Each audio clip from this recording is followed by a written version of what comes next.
Start हुआ है ना sir? Recorded started recording.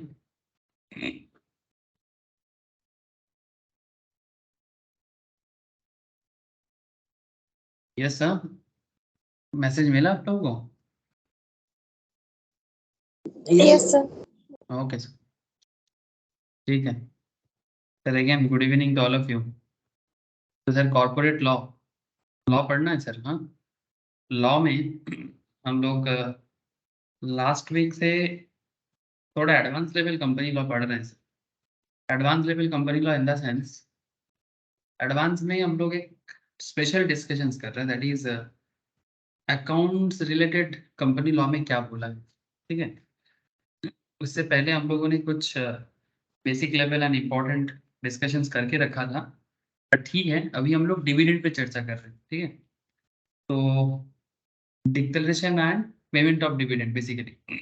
Now question is that sir कि हम लोग अकाउंटेंसी में डिविडेंड रिलेटेड बहुत सारे कारनामा करते रहते हैं कि कंपनी ने डिविडेंड डिक्लेयर किया, इंटरिम डिविडेंड, फाइनल डिविडेंड। ये जब भी आप लोग कंपनी अकाउंट्स करोगे तो आपको ये सब देखने को मिलता है। लेकिन लॉ में हम लोग बस इतना देख रहे हैं कि एक कंपनी डिविडेंड को लेके कैसा डिसीजन लेता है, और उसके हिसाब से, उस पर्टिकुलर लॉ के हिसाब से क्या बोला है डिविडेंड को लेके। तो मैंने already dividend related main main point as per section आप लोगों के साथ डिस्कस करके रखा लास्ट 2 क्लास में। आज क्या करना है सर? आज कुछ स्पेशल पॉइंट्स है डिविडेंड से, और कुछ क्वेश्चन आंसर कि डिविडेंड रिलेटेड किस तरह का क्वेश्चन बन सकता है, स्पेशली सीए इंटर के एग्जाम में, सीएमए इंटर के एग्जाम में, फाइनल के एग्जाम में। ठीक है, so even as well as CS executive and professionals, मतलब ये डिविडेंड रिलेटेड सवाल होता है, काफी वाइटल होता है। तो इसी रिगार्डिंग आपको डिविडेंड के बारे में नॉलेज गैदर करना चाहिए कंपनी लॉ। मतलब पहले तो इतना जानना चाहिए कि क्यों लेना है knowledge, and secondly company law में सेक्शन वाइज आपको मतलब डेवलपमेंट करना है कि कैसे कंपनी लॉ चलता है। तो कंपनी अपना बिजनेस करता है, प्रॉफिट करता है, डिविडेंड देता है, ये तो कंपनी का एक नॉर्मल बिजनेस प्रोसीजर है। लेकिन इस प्रोसीजर को मेंटेन करने का, टैकल करने के लिए गवर्नमेंट ने लॉ बनाया है। अब इस लॉ को जानना है ताकि as a chartered, as a CS, as a CM में हम लोग कंपनी को प्रॉपरली गाइड कर सकें। स्पेशली इसमें सीएस का तो बहुत बड़ा रोल प्ले है, और बाकी चार्टर्ड को, कंपनी कॉस्ट अकाउंटेंट को भी जानना चाहिए कि कंपनी लॉ रिलेटेड मैटर कैसे काम करते हैं। ठीक है सर, ओके। मैं आपको थोड़ा स्क्रीन शेयर कर लेता हूँ, और डिविडेंड रिलेटेड जो डिस्कशंस मैंने स्टार्ट किया था, जिसमें बेसिकली अगर मैं सेक्शन का बात करूँ तो सेक्शन 2 सबसेक्शन 35 रिलेटेड डिस्कशंस भी करना है।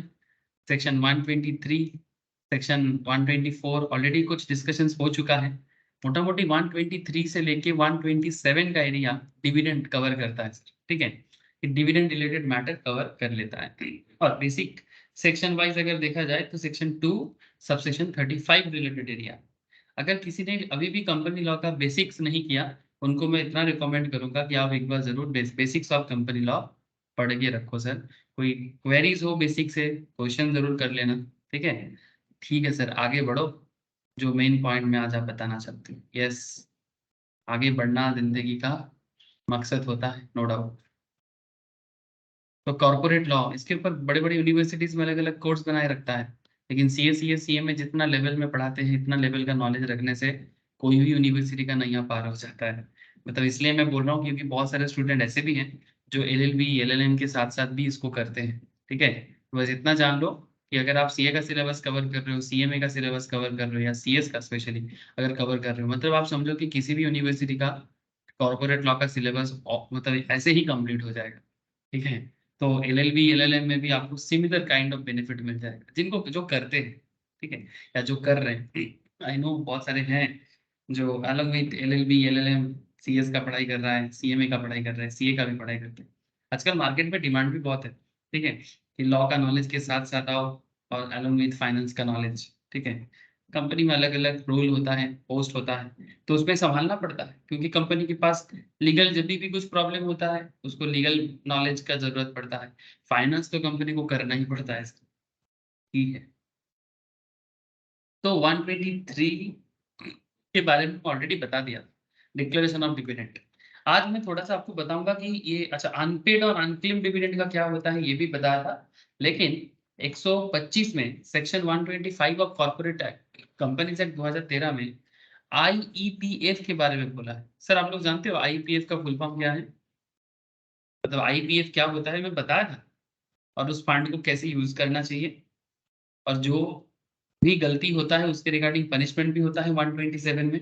मतलब not for the IPF but for the whole corporate law और डिविडेंड रिलेटेड मैटर में अगर कुछ भी गड़बड़ होता है तो आपको पनिशमेंट दिया जाएगा। किसमें दिया जाएगा? एज पर सेक्शन 127 आपको पनिशमेंट दिया जाएगा। पनिशमेंट कैसा दिया जाएगा? पनिशमेंट में बेसिकली आपको पेनल्टी लिया जाता है। ठीक है, डिपेंड करता है कि आपका मतलब किस किस लेवल का गलती आपने किया है। हाँ, देयर आर सर्टेन कंपनीज जिनके लिए ये एग्जाम्पशंस भी होते हैं, certain entity, certain people, certain officers level जिनको एग्जाम्प्टेड भी किया जाता है। तो ये आपको आगे देखने को मिलेगा। ठीक है, तो आज का मेन चर्चा जो है सर दैट इज 125 एंड 127 का चर्चा होने वाला है, क्योंकि ऑलरेडी मैंने 123 एंड 124 रिलेटेड चर्चा प्रीवियस लेक्चर्स में कर दिया। जो सबसे इंटरेस्टिंग चर्चा हुआ है प्रीवियसली दैट इज डिविडेंड क्या होता है, इंटरिम और फाइनल डिविडेंड में क्या फर्क है। ठीक है, इंटरिम डिविडेंड, फाइनल डिविडेंड कौन देते हैं, कैसे देते हैं, देने का तरीका क्या है, उनमें डिफरेंसेस क्या है। ठीक है, फिर शेयर होल्डर किस टाइप का कंपनी के अंदर होता है सर। ठीक है, equity share holder, preference share holder, सभी को डिविडेंड मिलता है। प्रेफरेंस को फिक्स टाइप ऑफ डिविडेंड मिलता है और इक्विटी वाले को कोई फिक्स नहीं है। Good evening. इक्विटी वाले को कोई फिक्स डिविडेंड नहीं मिलता बट प्रेफरेंस वाले को फिक्स डिविडेंड मिलता है। ये सब चर्चा हो चुका है। इक्विटी शेयर होल्डर का कैरेक्टरिस्टिक्स, प्रेफरेंस शेयर होल्डर का कैरेक्टरिस्टिक, दोनों क्या क्लेम कर सकता है डिविडेंड रिलेटेड मैटर में। तो ये बहुत ही वाइटल कॉन्सेप्ट है। इवन मार्केट में इक्विटी शेयर, प्रेफरेंस शेयर अपने आप में ही एक बहुत बड़ी चीज है। क्यों बहुत बड़ा? इसलिए क्योंकि मार्केट में ना, market in the sense capital market, stock market, ठीक है, जहां पर अलग अलग कंपनीज बिजनेस करने के लिए आते हैं सर, उनको कैपिटल का जरूरत होता है। तो शेयर होल्डर बन के काफी सारे लोग उनपे कैपिटल देते हैं और बदले में डिविडेंड का उम्मीद करते हैं। क्या आप बिजनेस करो, मेरे पास एक्स्ट्रा फंड है, मेरे पास पैसा है, मैं आपको देता हूँ। कंपनी भी वादा करता है एक तरह से कि मैं आपको इनकम करके डिविडेंड प्रोवाइड करूंगा।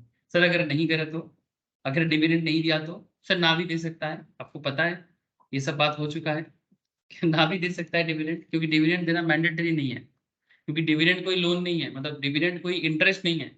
जैसे बैंक आपको लोन देता है तो लोन का इंटरेस्ट पे करना मैंडेटरी होता है सर, पर शेयर होल्डर अगर कैपिटल देता है तो उनको डिविडेंड प्रोवाइड करना मैंडेटरी नहीं है।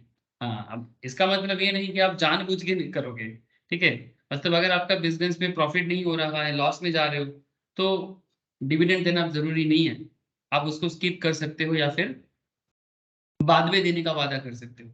लेकिन आपका बिजनेस इनकम करे ना करे, खुद खाओ ना खाओ, बैंक का लोन चुकाओ, ऐसा ही होता है ना सर। हाँ, बैंक अगर आपको कुछ दिन का टाइम पीरियड देता है वो अलग बात, लेकिन इंटरेस्ट ऐसी चीज है, चाहे बैंक लोन हो, डिवेंचर हो, बॉन्ड हो, खुद खाओ ना खाओ, दूसरे का इंटरेस्ट चुकाना पड़ता है। लेकिन कंपनी में जो हम लोग शेयर होल्डिंग लेते हैं, बेसिकली हम कंपनी का मालिक बनते हैं। मालिक बनने का अलग अलग टाइप्स है, इक्विटी वाले, प्रेफरेंस वाले, पर डिविडेंड देना मैंडेटरी नहीं है। हाँ, प्रेफरेंस को इक्विटी से पहले प्रेफरेंस मिलता है, प्रेफरेंस वाले को इक्विटी से पहले प्रेफरेंस मिलता है।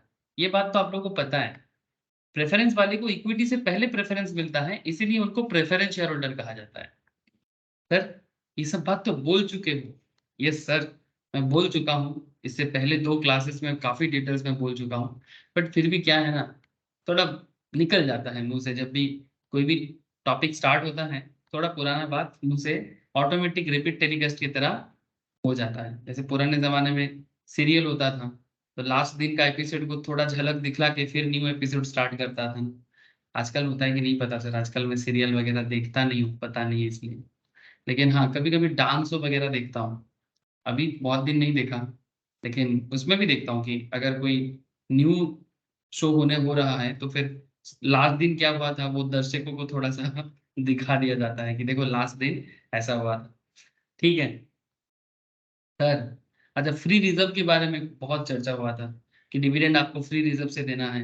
अच्छा, उसका कैलकुलेशंस, हाँ, उस पे कैलकुलेशंस भी आपसे बताया था कि 3 तरह का कंडीशंस होता है, कंडीशन 1, 2, 3, कि आप कैसे कैसे डिविडेंड पे कर सकते हो, डिविडेंड पे करने का कैलकुलेशंस क्या होता है, रिजर्व को कैसे यूज कर सकते हो, ये सब बोला था।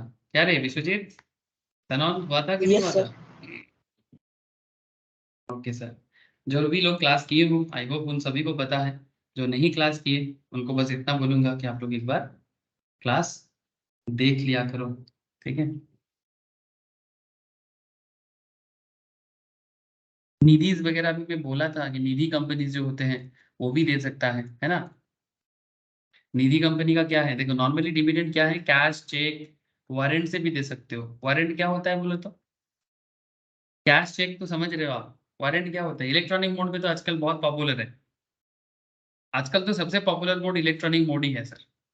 क्या होता है बोलो तो, इलेक्ट्रॉनिक मोड में कंपनी आपके अकाउंट में डायरेक्टली पुट कर देता है।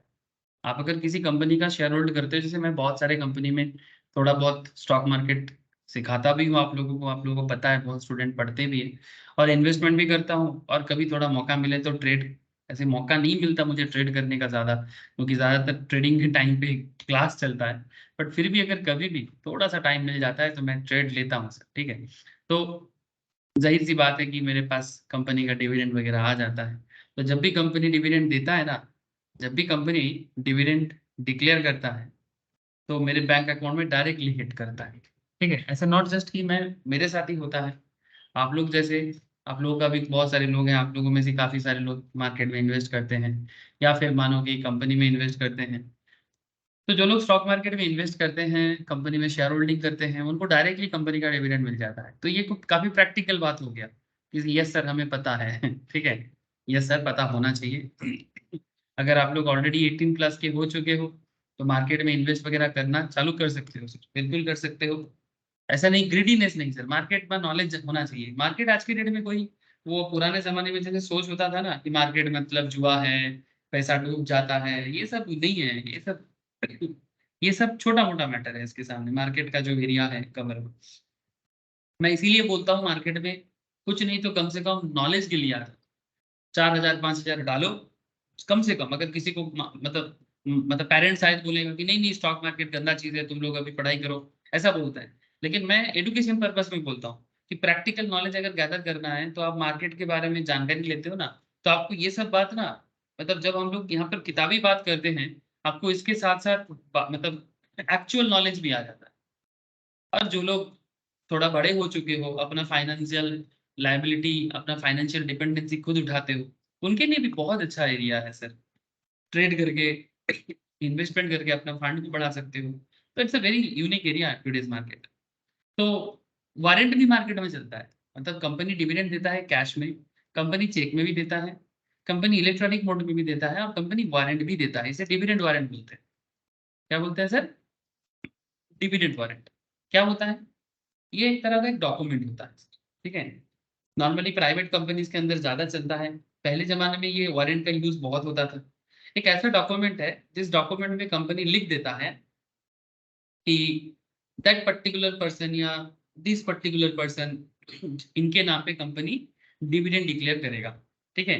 मतलब जिसके पास भी डिविडेंड वारंट होगा, कंपनी उसको डिविडेंड देने के लिए लायबल होंगे, एक पर्टिकुलर डेट पे पेमेंट करेगा, सिंपल बात है, ठीक है। तो डिविडेंड वारंट होता है, वारंट एक राइट है जिसके तहत जिसके पास वारंट होगा, जैसे पुलिस वारंट लेके पकड़ने जाता है ना कि किस अधिकार में आप मेरे को पकड़ने आए हो, तो फिर पुलिस बोलता है मेरे पास वारंट है आपको ले जाने का। इट्स लाइक दैट कि अगर कंपनी में आप डिविडेंड लेने के लिए जाते हो, अगर आपके पास, हाँ बोलो सर बोलो। यस, किसी का आवाज आ रहा था, कहो सर कहो। ठीक है, अगर आपके पास वारंट है तो वारंट लेके आप कंपनी को जाके, जिस पर्टिकुलर टाइम डेट पीरियड आपके मेंशन रहेगा वारंट पे, आप जाके कंपनी से डिविडेंड कलेक्ट कर सकते हो। यही होता है डिविडेंड वारंट, ठीक है। वारंट का कॉन्सेप्ट यही तरह काम करता है। जैसे डिविडेंड वारंट होता है, जैसे शेयर वारंट होता है, कंपनी शेयर वारंट इशू करता है। आप लोग कंपनी अकाउंट्स में मैम के पास पढ़ोगे सर, जब कंपनी अकाउंट्स का डिटेल्स पढ़ोगे ना मैम के पास, उसमें शेयर वारंट पढ़ोगे। आई डोंट नो, मुझे एग्जैक्टली याद नहीं आ रहा है अभी कि सीएमए ग्रुप 2 में है मोस्ट प्रोबेबली, ग्रुप 1 में भी है आजकल, CMA में मोस्ट प्रोबेबली ग्रुप 2 में है या ग्रुप 1 में है, जहाँ पर भी है। CS में तो एक ही बार अकाउंट्स पढ़ा जाता है एग्जीक्यूटिव लेवल में। तो जब भी पढ़ोगे कंपनी अकाउंट्स पढ़ोगे तो ये सब वारंट वगैरह सीखना पड़ता है अकाउंटेंसी में। ठीक है सर, अकाउंट्स का बात अकाउंट क्लास में हो जाएगा, आप लॉ पढ़। Okay okay. अच्छा, तो payment of dividend payable in cash, cheque, warrant and any electronic mode payable to registered share holder of the share. Warrant में क्या होता है? टू हिज ऑर्डर और टू हिज बैंकर। ठीक है, सिंपल बात है, जो रजिस्टर्ड शेयर होल्डर है उनके अकाउंट में ही जमा होगा, उनके कहने पे किसी को ट्रांसफर भी कर दिया जा सकता है या फिर बैंकर के पास, मतलब बैंक अकाउंट में चला जाए। अगर मैं बोलूंगा कि मैं बैंक में लेना चाहता हूँ तो कंपनी मेरे को डिविडेंड बैंक में दे देगी। But there is a companies like निधिज। ये पता है, मैं उस दिन रास्ते में चल रहा था यहीं पर मेरे केशवपुर एरिया में, केशवपुर VIP रोड के आसपास के एरिया में, तो मेरे को ना एक निधिज दिखा। मैं नाम भूल गया, समथिंग ध्रुवो बोल के कुछ एक निधि था। तो काफी लोग काम कर रहा है। तो मैं कहना ये चाहता हूँ कि निधि कंपनीज ज्यादातर साउथ में भी दिखता है, बट बंगाल में भी निधि चलता है। ठीक है, निधि क्या होता है, यहाँ पर जो मेंबर होते हैं वही अकाउंट पे पैसा जमा करते हैं और उन्हीं को लोन प्रोवाइड किया जाता है। तो any dividend payable in cash may be paid और by crediting the same to the account of the member if the dividend is not claimed within 30 days from the date of declaration of the dividend. अगर 30 दिन के अंदर नहीं करेगा तो cash में या फिर उसके अकाउंट में क्रेडिट कर दिया जाता है। दिस इज इन सिंपल निधि के केस में होता है। ठीक है, निधि कंपनीज के केस में। अच्छा, निधि क्या होता है, इसके बारे में कहाँ बोला मैंने? इसके बारे में बेसिक्स ऑफ कंपनी लॉ। जो लोग कंपनी लॉ का ऑलरेडी मेरे से क्लास का लिंक ले चुके हो, ठीक है, जो लोग क्लास का लिंक मेरे से ले चुके हो, या फिर अगर मैं बाई चांस किसी को क्लास लिंक नहीं शेयर किया, मेरे से ले लो सर। वहाँ पर बेसिक्स ऑफ कंपनी लॉ को एक बार वापस रिवाइज करो अगर पहले कर चुके हो तो। अगर पहले नहीं किया तो वापस मतलब रेडीली कर लो एक बार। आपको वहाँ पर बेसिक में अलग अलग तरह का कंपनीज, उसका नेचर, ठीक है, निधि वगैरह क्या करता है, उसका क्या काम है, सब कहानी डिटेल्स में बोला हुआ। क्योंकि ये थोड़ा एडवांस डिस्कशन है।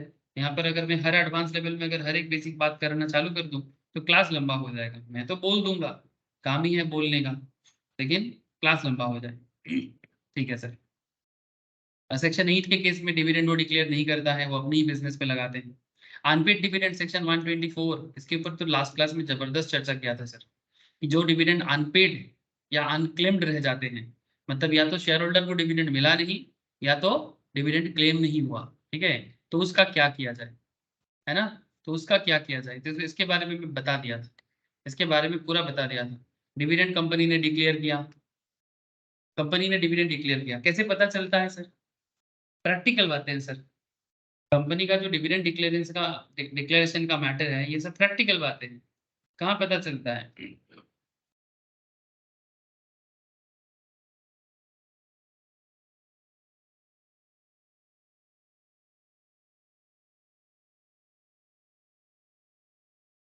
ये देखो, ये मैंने मनी कंट्रोल के साइड में आ गया। ऐसे बहुत सारा साइड में पता चल जाता है कवर। इन्फोसिस लिमिटेड, अभी शेयर का दाम 1420 करके चल रहा है, वो छोड़ो सर, वो छोड़ो। शेयर का दाम से अभी कोई लेना देना नहीं है, वो शेयर मार्केट में लेना देना होता है। यहाँ पर मुझे शेयर के दाम से कोई लेना देना नहीं है। मैं बस आपको डिविडेंड दिखाना चाहता हूँ। ऐसा ना सोच लेना कि हम शेयर मार्केट पढ़ा रहे हैं, नहीं सर। सब कनेक्टेड टॉपिक है, इसलिए दिमाग से मतलब बात मुंह से आ जाता है। 13 अक्टूबर 2022 को इंटरिम डिविडेंड दिया था। फाइनल डिविडेंड दिया था 13 अप्रैल 2022 को।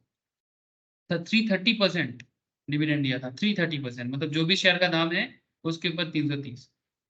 शेयर का दाम किस पे डिपेंड करता है सर? फेस वैल्यू पे। फेस वैल्यू पे, जो भी कंपनी का फेस वैल्यू है उस पे 330% हिसाब लगा के देख सकते हैं।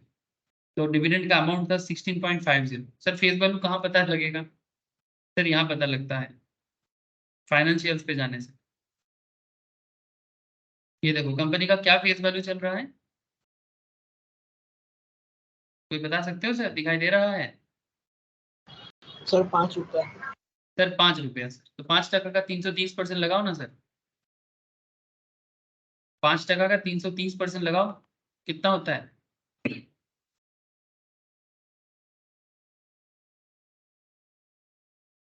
कितना होता है सर?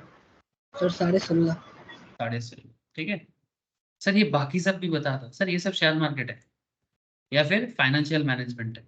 जब आप लोग एफएम पढ़ोगे, नॉर्मली सीए में तीनों ग्रुप 2 वाले स्टूडेंट जो होते हैं वो सब ये एफएम में पढ़ते हैं, फाइनेंशियल मैनेजमेंट में पढ़ते हैं, या फिर इसका एप्लीकेशन। फाइनेंशियल मैनेजमेंट में तो हमें थोड़ा सिलेबस वाइज मैथमेटिक्स में जाना पड़ता है, मतलब वहाँ पर कैलकुलेशंस होते हैं अकाउंट्स वगैरह का। अकाउंट्स एंड एफएम का एक मिलजुल है। लेकिन अगर आपको इसका एप्लीकेशन जानना है, ठीक है, जैसे कि बीटा, ठीक है, फिर आपका ये सारा के सारे पी, ईपीएस, ठीक है, ये सब का यूज जानना है, तो फिर उसमें स्टॉक मार्केट में फंडामेंटल एनालिसिस होते हैं, वहां पर समझा जाता है। ये सब देख के कंपनी का शेयर के बारे में नॉलेज मिलता है सर, कि शेयर कंपनी का वैल्यूएशन, शेयर का ग्रोथ क्या होगा, बिजनेस पे दम है या नहीं है, ठीक है, ये सब पता चल जाता है एकदम। एकदम जैसे एस्ट्रोलॉजर लोग हाथ देख के बता सकते हैं किसको, मतलब तुम्हारा, तुमको सामने से देख के बता सकते हैं ना, ठीक है, वैसा होता है। तो ऐसा ही आप भी कंपनी का फाइनेंस देख के, कंपनी का ये सब देख के कंपनी का भविष्य ठीक कर सकते हो। यू कैन से इट कि ये सब जान जाओगे तो कंपनी का एस्ट्रोलॉजर बन जाओगे। यस, काइंड ऑफ, ठीक है। अच्छा, कंपनी ने डिविडेंड डिक्लेयर करेगा, 30 डेज का टाइम पीरियड मानो। अगर कंपनी 30 डेज में के अंदर डिविडेंड पे नहीं किया, या फिर शेयर होल्डर भी क्लेम नहीं किया, 7 दिन समय है, 7 दिन समय है। Deposit the unpaid unclaim dividend amount in schedule bank. 7 दिन के अंदर वो डिविडेंड का जो अमाउंट है उसको क्या करना पड़ता है, अनपेड डिविडेंड को एक शेड्यूल्ड बैंक में, मतलब आरबीआई रजिस्टर्ड बैंक में एक अकाउंट ओपन करना पड़ता है। अकाउंट में क्या है, कॉल्ड अनपेड डिविडेंड अकाउंट बोलते हैं उसको। मतलब जो डिविडेंड अभी तक पे नहीं हुआ, उसके नाम पे एक अकाउंट अलग से बैंक अकाउंट में ओपन करना पड़ेगा, ठीक है। अगर नहीं करते हो, इंटरेस्ट देना पड़ता है। अगर तुम अकाउंट ओपन नहीं करते हो, जितना देरी करोगे 12% पर आना, जितना देरी करोगे 7 दिन के बाद से जितना देरी होगा, उस हिसाब से तुम्हारा पर एनम के हिसाब से इंटरेस्ट चार्ज करेगा 12%। याद रखना, जरूरी बातें हैं सभी बातें। उसके बाद, अच्छा ये तो हो गया अगर 7 दिन में नहीं होता है। अगर मानो हो गया, फिर तुम्हारे पास 90 डेज का टाइम। प्रिपेयर स्टेटमेंट, स्टेटमेंट बनाओ। क्या रहता है स्टेटमेंट में, नाम, जिसका डिविडेंड बाकी है, last known address, unpaid dividend amount कितना अमाउंट है, ये सब कहाँ, स्टेटमेंट को कहाँ लगाओगे, कंपनी की वेबसाइट में। तो या फिर अच्छा, कंपनी का अगर वेबसाइट नहीं है तो गवर्नमेंट अप्रूव्ड कोई वेबसाइट होगा ना, तो गवर्नमेंट जहाँ पर कंपनी के बारे में डिक्लेरेशन देने के लिए बोलेगा, वहां पर डाल दो ताकि लोगों को पता लगे, ठीक है, ये सिस्टम है। अच्छा, अगर मानो जब से कंपनी ने डिविडेंड डिक्लेयर किया, उसके बाद से डिविडेंड अमाउंट शेड्यूल बैंक में अकाउंट ओपन कर लिया, अकाउंट ओपन करने के बाद 7 साल हो गया, फिर भी डिविडेंड अनक्लेम्ड रह गया या अनपेड रह गया, तो क्या करेंगे, अमाउंट को आईईपीएफ में ट्रांसफर कर देंगे। आईईपीएफ क्या है, investor education and protection fund. वो भी इसमें इंटरेस्ट के साथ कंपनी को जमा करना पड़ेगा, अलॉन्ग विद द इंटरेस्ट। अगर कुछ भी इंटरेस्ट है, इंटरेस्ट के साथ कंपनी को ये अमाउंट कहाँ जमा कराना पड़ेगा, आईईपीएफ, मतलब investor education and protection fund. अब अभी मैं आपको वही बताऊंगा कि ये investor education and protection fund क्या है, इसका इस्तेमाल कैसे होता है, इसका यूज क्या है। ओके, समझ में आ रहा है सर बात, कनेक्ट कर पा रहे हो सर, मैं क्यों लास्ट दिन को कनेक्ट करा रहा था, यस सर। ठीक है, इसीलिए लास्ट क्लास को कनेक्ट कर रहा था ताकि आप लोग समझ जाओ कि मैं क्या बोलना चाहता हूँ। डायरेक्टली आईपीएफ बोल देते, फिर आप सोचते कहाँ से आसमान से टपके और खजूर पे लटके और आईपीएफ लेके चालू हो गए, ठीक है। तो ये आईपीएफ लेके बताऊंगा, फिर पनिशमेंट लेके बात करूंगा, तो ये खत्म होगा। उसके बाद मैं आपको क्वेश्चन आंसर पे लेके जाऊंगा, ठीक है, या फिर देखता हूँ बीच में क्वेश्चन आंसर पे लेके चला जाऊंगा। थोड़ा सा बता देने दो, ठीक है, थोड़ा सा आईपीएफ को लेके बता देने दो, ठीक है, क्या है आईपीएफ। हाँ, बहुत ही इंटरेस्टिंग है, फाइनेंशियल नॉलेज डेवलप होता है इसमें। इसमें फाइनेंशियल लॉ का, फाइनेंशियल नॉलेज तो डेवलप आप अकाउंट्स, फाइनेंस, ये सबसे डेवलप कर लेते हो, टैक्स, ये फाइनेंशियल नॉलेज ही तो डेवलप करता है। Along with that law related knowledge भी डेवलप कर रहे हो, तो करते रहो sir. Investor Education and Protection Fund, Section 125 of the Act, along with various rules framed time to time, including Investor Education and Protection Fund Authority, Investor Education and Protection Fund Authority, IPF authority होते हैं जो unclaimed या unpaid dividend को देखते हैं। Accounting, audit, transfer and refund, इसका एक rule है, मतलब अकाउंटिंग जो मेंटेन करता है कंपनी, जो आप लोग बनाते हो, चार्टर्ड अकाउंटेंट बना रहा है, कॉस्ट अकाउंटेंट बना रहा है, ऑडिटर ऑडिट कर रहा है, ठीक है। तो accounting audit transfer and refund का एक रूल है 2016 का, उसके हिसाब से ये पूरा फ्रेम बनता है। Deal with the investor education protection fund, मतलब कौन डील करता है? Investor education fund authority deal करते हैं। And accounting audit transfer and refund rules 2016 में investor education and protection fund को लेकर डील किया जाता है। This fund being established bye the central government, ये फंड को कौन एस्टैब्लिश किया? सेंट्रल गवर्नमेंट ने establish. shall be credited with specified amounts and utilized for refund of unclaimed and unpaid amounts। कुछ स्पेसिफाइड अमाउंट होता है जो यूटिलाइज के लिए बोला जाता है, लेकिन वो किस पर्पस में यूटिलाइज होगा? किस पर्पस में यूटिलाइज होगा? जो डिविडेंड अनक्लेम्ड या अनपेड रह गया है उनके लिए, ठीक है। या फिर promotion of investor awareness and protection of the interest of investor.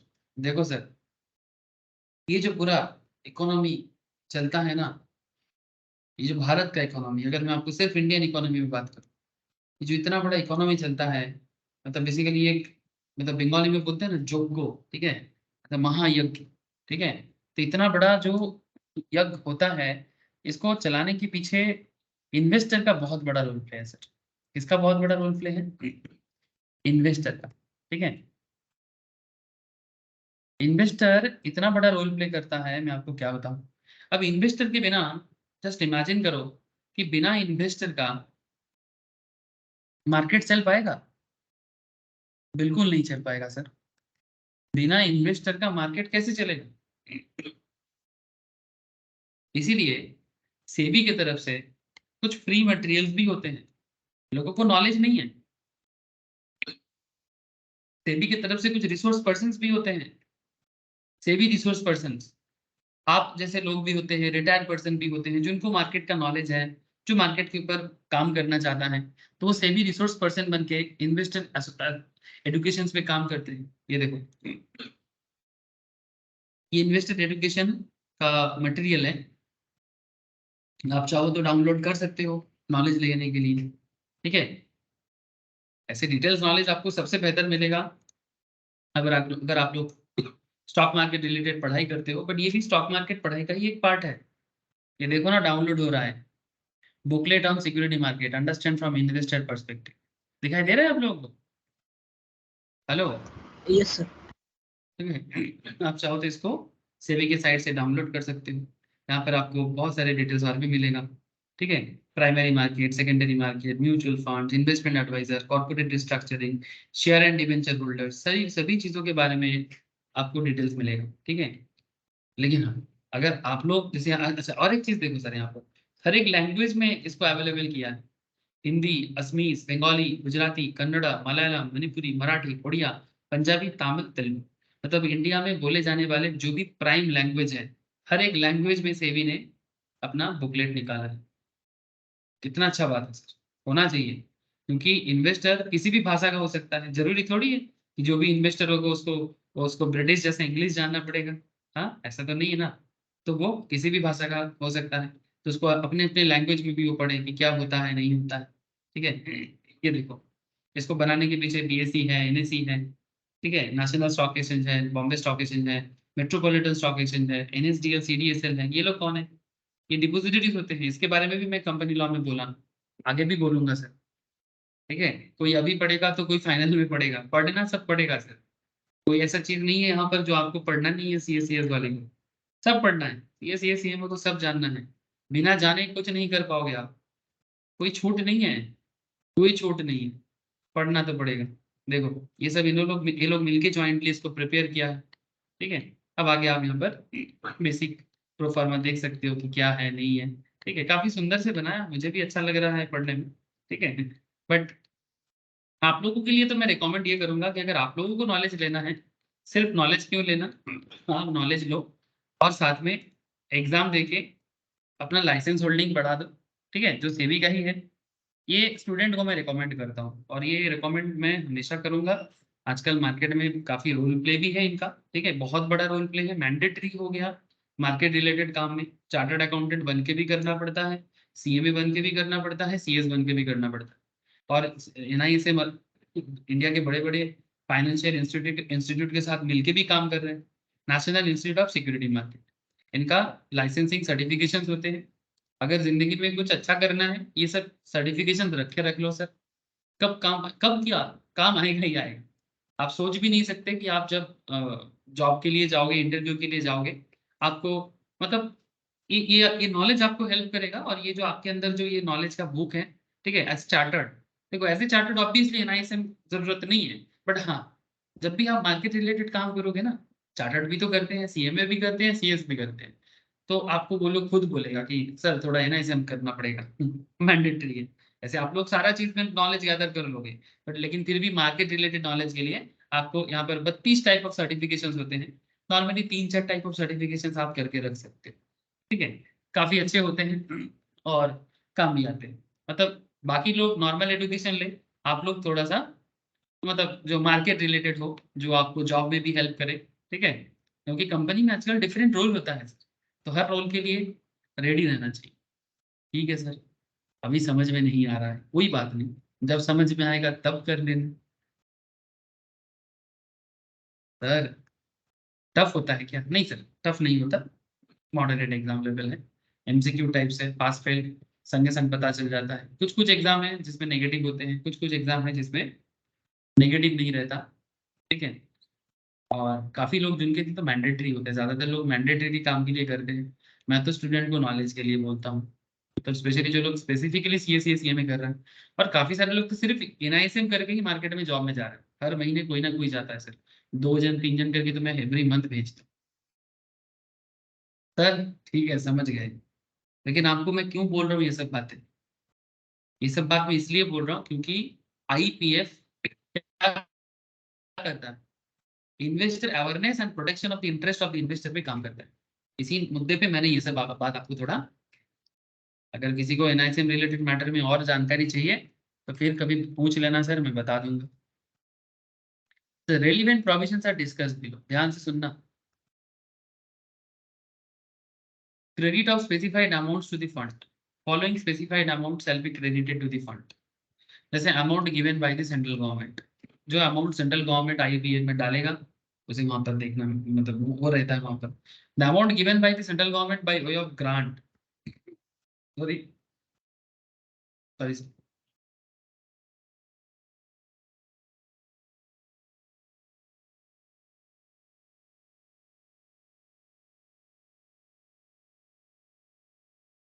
हंसी को रोकने का कोशिश किया, एक गजब आवाज निकली, छोड़ो।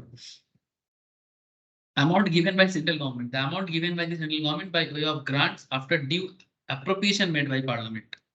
तो सेंट्रल गवर्नमेंट जो भी फंड में डालेगा ना, वो पार्लियामेंट के अप्रूवल से ही डाल सकता है, क्योंकि सेंट्रल गवर्नमेंट कोई भी काम पार्लियामेंट के अप्रूवल के बिना कर ही नहीं सकता, ठीक है, तभी तो पार्लियामेंट है देश का। Donation by central government, donation given by central government, state government, companies और any other institutions for the purpose of the fund. Company provide करते हैं इन्वेस्टर एजुकेशन के लिए, आप समझ सकते हो। क्योंकि अब आपके मन में चलना चाहिए सर, इन्वेस्टर एजुकेशन क्यों जरूरी है, आपके मन में चलना चाहिए। अब एक बात तो लोग समझते ही नहीं है, इतने बड़े सेबी बनाया गया, इन्वेस्टर एजुकेशन के लिए काम कर रहा है, हाँ, फाइनेंशियल एजुकेशन देने का, ये सब तो फ्री में है, कोई भी लेके यहाँ से पढ़ सकता है, फॉर नॉलेज पर्पस कोई भी लेके पढ़ सकता है फाइनेंशियल एजुकेशन प्रोग्राम, ठीक है। ये देखो रिसोर्स रिसोर्स पर्सन के द्वारा भी होता है, ठीक है, रिटायर्ड पर्सन लोग गाँव गाँव में जाके कर रहा है क्यों? रीजन क्या है सर? रीजन यही है कि मार्केट के बारे में लोग जाने, लोग इन्वेस्ट करें मार्केट में, क्योंकि मार्केट में इन्वेस्टर बढ़ेगा तभी तो कैपिटल बढ़ेगा, कैपिटल बढ़ेगा तब ना कंपनी चलेगा, अच्छा कंपनी चलेगा तब ना जॉब क्रिएट होगा, अच्छा जॉब क्रिएट होगा तभी ना आप लोग पढ़ाई कर रहे हो। आज आप लोग कॉमर्स में चार्टर्ड बन रहे हो, सीएमए बन रहे हो, सीएस बन रहे हो, कोई कुछ लोग इंजीनियरिंग कर रहा है, हाँ, देश में तरक्की होगा, कंपनी डोनेशन करेगा, तब जाके मेडिकल सेक्टर में डेवलपमेंट आएगा, हेल्थ सेक्टर में डेवलपमेंट आएगा। हर सेक्टर का डेवलपमेंट डिपेंड करता है इन्वेस्टर के ऊपर ही। जैसे लोगों को नॉर्मल इन्वेस्टमेंट बोलो समझ में नहीं आता, लेकिन लोगों को थोड़ा सिक्योरिटी वाला बात करो कि भाई तुम्हारा डर, लोगों को थोड़ा डरा दो, ठीक है, इंश्योरेंस के नाम पे तो लोग डर डर के एलआईसी में पैसा रखता है ना। तो एलआईसी में तो आपको जो मिलता है वो बहुत ही कम मिलता है, लेकिन फिर भी लोग एलआईसी में पैसा रखते हैं, ठीक है। ठीक है रखने दो। अब गवर्नमेंट क्या करता है, LIC का पैसा अल्टीमेटली रूट होके मार्केट में ही पहुंचते हैं, अल्टीमेटली मार्केट में पहुंचते हैं, और वही पैसा मार्केट में सर्कुलेट होके, जैसे आज अदानी थोड़ा सा बिजनेस में उसका टर्मोइल चल रहा है, लेकिन अदानी में LIC का बहुत बड़ा पैसा लगा हुआ है, तो LIC को थोड़ा चिंता हो गया। लेकिन आज अगर LIC का वैल्यूएशन बड़ा है बिकॉज वो इन्वेस्ट करता है। लेकिन हाँ, LIC इतना छोटा रकम हमें देता है रिटर्न में, 4%, 5%, 6% बैंक जैसे रिटर्न देता है, उससे भी कभी कभी कम दे देता है, तो वो रिटर्न मिल जाता है सब, उस रिटर्न को लेके चिंता नहीं है, ठीक है। लेकिन अगर कोई इंडिविजुअल हाई रिटर्न पाना चाहता है, क्योंकि ये 4, 5, 6% में तो मार्केट का महंगाई को भी आप बेट नहीं कर सकते। साल में महंगाई चलता है 6, 7%, तो आप सोचते हो कि आपका पैसा LIC में बढ़ा, नहीं बढ़ा। आप सोचते हो आपका पैसा बैंक में बढ़ा, नहीं बढ़ा। आप सोचते हो आपका पोस्ट ऑफिस में पैसा बढ़ा, नहीं बढ़ा। वो आप सेविंग्स किए, दैट्स इनफ, और इन्फ्लेशन के साथ साथ चले, बस महंगाई को बीट नहीं कर पाएंगे कभी भी आप, तो इन्वेस्ट करेंगे खुद के नॉलेज से तो बेहतर होगा, कंट्री के लिए भी अच्छा है। आज जो डेवलप नेशंस है, अमेरिका, इंग्लैंड जैसे कंट्रीज, वहां पर लोग फाइनेंशियली काफी नॉलेज रखते हैं आज के डेट में, तो इसीलिए वहाँ का फाइनेंशियल मार्केट भी डेवलप हुआ है। इंडिया में तो हार्डली 140 करोड़ में अभी भी देखा जाए तो ठीक ठाक से 5 करोड़ लोग भी प्रॉपरली फाइनेंशियल नॉलेज नहीं रखते। इवन जो लोग कॉमर्स बैकग्राउंड से भी अपने आप को बना रहे हैं वो भी प्रॉपर नॉलेज नहीं रखता। कितना BCom MCom पढ़ा हुआ है, मैं आपको क्या बताऊं, जिसको प्रॉपर नॉलेज नहीं है मार्केट क्या है, इन्वेस्टर किस तरह से चलता है, सेबी क्या करता है, नो, कोई नॉलेज नहीं, बस थ्योरी पढ़ लिया। BCom लेवल में पेपर होता है सर, सेबी का काम बताओ, लिख दिया एग्जाम में, एक 5 नंबर का टीका आया, short notes, notes about SEBI.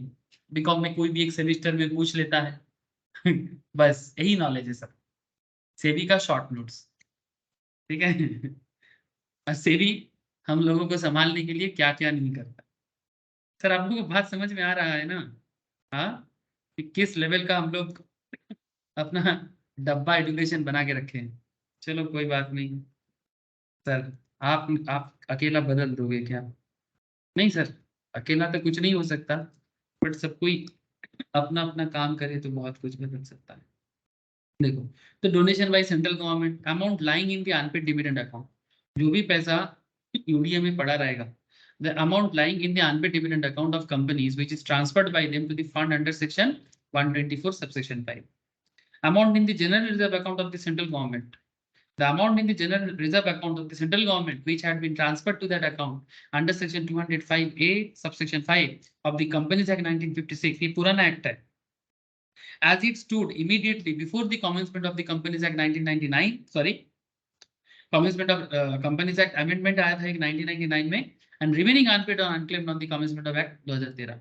मतलब कहना ये चाहता है, गवर्नमेंट के पास जो भी जनरल रिजर्व अकाउंट है सेंट्रल गवर्नमेंट के पास, उसको भी ट्रांसफर किया जाता है इस अनपेड डिविडेंड में, जो पुराने नियम के हिसाब से भी, जैसे मतलब आज हम लोग कंपनीज लॉ में 2013 एक्ट पढ़ते हैं, इससे पहले इंडिया इंडिपेंडेंस के बाद जो न्यू एक्ट बना था वो 1956 में बना था, तो 2013 तक तो 1956 एक्ट ही हुआ करता था। इवन हम लोग जब कॉलेज में पढ़ते थे, CA का पढ़ाई करते थे, तब भी हम लोग 1956 को ही पहले पढ़ते थे, बाद में हम लोग 2013 एक्ट को अलग से पढ़े। आप लोग तो एकदम स्टार्टिंग से ही 2013 एक्ट को लेके चालू हो गए, ठीक है। सो 1956 ही पहले हुआ करता, तो उसी हिसाब से एक अमेंडमेंट भी आया था। तो अमेंडमेंट या फिर पुराना लॉ, सभी लॉ के हिसाब से जो भी पुराना सिस्टम है उसमें जो भी फंड था जनरल रिजर्व में, उसको भी हम लोग काउंट करते हैं। तो आई होप यू अंडरस्टैंड कि IPF जो है ये बेसिकली रिलेवेंट प्रोविजंस जो हमें जरूरी है sir, credit of specified amounts to the fund, कि क्या क्या फंड IPF में रहता है। एक तो सेंट्रल गवर्नमेंट के देने वाला, डोनेशन वाला, अनपेड डिविडेंड अकाउंट वाला, सेंट्रल गवर्नमेंट का general reserve, amount in IPF, the amount lying in Investor Education and Protection Fund under section 205C, 205C of the Companies Act 1956, income from investment, the interest or other income received out of investment made from the fund, इस particular fund को use करके, मतलब unpaid dividend का amount में जो भी पैसा पड़ा है उसको गवर्नमेंट क्या करता है, मतलब एक बहुत ही, क्या बोले सर आपको, नॉलेजेबल रिसर्चर, ठीक है, जो नॉलेज रखता है मार्केट के बारे में, कैपिटल मार्केट, इन्वेस्टमेंट मार्केट के बारे में हाईली नॉलेज रखता है, मतलब ये, क्योंकि ये जो पैसा है ये किसी का है, अब किसी और का पैसा मार्केट में लगाना रिस्की होता है। अब ऐसा लोगों को ही जो मार्केट के बारे में बहुत ही अच्छा नॉलेज रखता हो, रिस्क लेके और जितना कम हो सके लो रिस्क में इस पर्टिकुलर फंड से इन्वेस्टमेंट करके डिविडेंड जनरेट किया जा सकता है, और वो डिविडेंड भी आप हम लोग इसको उस फंड में वापस दिया जा सकता है। इवन आजकल तो सर ऐसा हुआ है कि सर आप लोग प्रोविडेंट फंड के बारे में सुने हो? ये जो जो लोग सैलरीड पर्सन होते हैं उनको प्रोविडेंट फंड मिलता है। हेलो, मिलता है कि नहीं मिलता रे? जो लोग सैलरीड पर्सन होते हैं उनको प्रोविडेंट फंड मिलता है, ये सर नो, यस सर। है ना? तो ये जो सैलरीड पर्सन को जो प्रोविडेंट फंड मिलता है, ये प्रोविडेंट फंड का पैसा भी मार्केट में इन्वेस्टमेंट किया जाता है, मार्केट में इन्वेस्टमेंट किया जाता है, लेकिन पूरा नहीं, certain amount, certain amount invest किया जाता है। बात समझ में आ रहा है? तो उसको भी मतलब स्पेशल एक्सपर्ट के द्वारा किया जाता है, ठीक है? तो income from investment, amount received through disgorgement of disposal of securities, the amount received under section 38 subsection 4, that is amount received through disgorgement or disposal of securities seized from a person who has been convicted for personation of for acquisitions of securities as provided। मतलब basically कोई किसी का share जबरदस्ती ले लिया था, ठीक है, जिससे सीज किया गया, उसे डिसगॉर्जमेंट कह रहे हैं, ठीक है? मतलब होता है ना कई बार नाम बदल के या फिर किसी भी तरह से किसी से फ्रॉड करके, तो उसमें सीज करके, फर्जी। फर्जी, हाँ, काइंड ऑफ दैट, ठीक है? तो उसका पैसा को सीज सीज करके कहाँ रखा जाएगा? उस पैसे को सीज करके इसी अमाउंट में, इसी में डाल दिया जाता है। बात समझ रहे हो sir?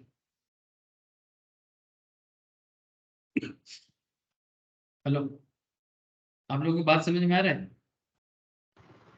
Yes sir.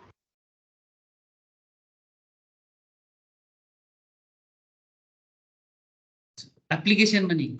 The application money received by companies for allotment of any securities and due for refund only if such amount has remained unclaimed and unpaid for a period of 7 years from the date it became due for payment। मतलब कई बार ऐसे होते हैं, company किसी से application money लेते हैं, ठीक है, रिसीव किए। एप्लीकेशन मनी कब आता है? जब कंपनी शेयर इशू करता है। तो application money received by companies for allotment of any securities and due for refund, ठीक है? और कंपनी ने शेयर इशू अगर नहीं किया तो वो ड्यू रह गया, रिफंड करना चाहिए था। मतलब मैं आपको बताता हूँ, ये सब ना प्रैक्टिकल बात है कि अगर मैं थोड़ा सा भी ना बताऊं, आप लोग शायद सोचोगे सर कि क्या हो रहा है, तब क्या ड्यू, क्या कुछ समझ में नहीं आ रहा। तो there is a concept of IPO, ठीक है? ये मैं जीरोधा के साइड में गया, चाहे तो मैं सेबी के साइड में भी दिखा सकता हूँ आपको, यहाँ पर भी काफी सारे आईपीओ लाइन लगा के दिखता है, लेकिन यहाँ इजी मिल जाएगा। जैसे ये देखो, बहुत सारे कंपनी मार्केट में आ रहा है, ठीक है, शेयर इशू करने के लिए, जैसे कि Uday Shiva Kumar infra limited, gold plus glass industry limited, signature global India limited. दिखाई दे रहा है सर? हेलो, दिखाई दे रहा है ना आप लोग? Yes sir. तो जैसे ये जो उदय शिव कुमार इंफ्रा लिमिटेड जो है, इसका मिनिमम प्राइस रेंज रखा गया है 30 से 35, ठीक है? सर सही गलत तो कंपनी का शेयर का वैल्यूएशन देख के पता चलता है, कंपनी का बिजनेस देख के। कम से कम 428 क्वांटिटी आपको लेना है, तो मोटा मोटी वही 14-15 हजार का अमाउंट होता है एक एक आईपीओ का। ना, मैं आपको आईपीओ डिटेल्स में नहीं लेके जाना चाहता, मैं बस इतना कहना चाहता कि अगर किसी को ये शेयर लेना है, ये उदय शिव कुमार इंफ्रा लिमिटेड का शेयर अगर किसी को लेना है, तो 428 करके 33 या 35 कोई भी एक रेट लगा के आपको ये शेयर खरीदना पड़ेगा। ज्यादातर केस में हाईएस्ट वाला नाम ही लगाया जाता है, इसको बोलते हैं प्राइस बैंड। अब मैं ज्यादा शेयर मार्केट में नहीं बात करूंगा सर, ठीक है? 35 मानो मैक्सिमम जो अमाउंट है उसी में आप पैसा लगाओ। तो 35 करके 428, इतना करके आपको एटलीस्ट एक लॉट, ठीक है? अब अगर लॉट ज्यादा करना चाहते हो तो दो लॉट, मतलब सिमिलरली 35 की जगह 70 या 35 × 3 करके 420 लॉट बढ़ा सकते हो सर, ठीक है ना? अच्छा, मिलेगा कि नहीं मिलेगा वो तो डिपेंड करता है ना भी मिल सकता है शेयर।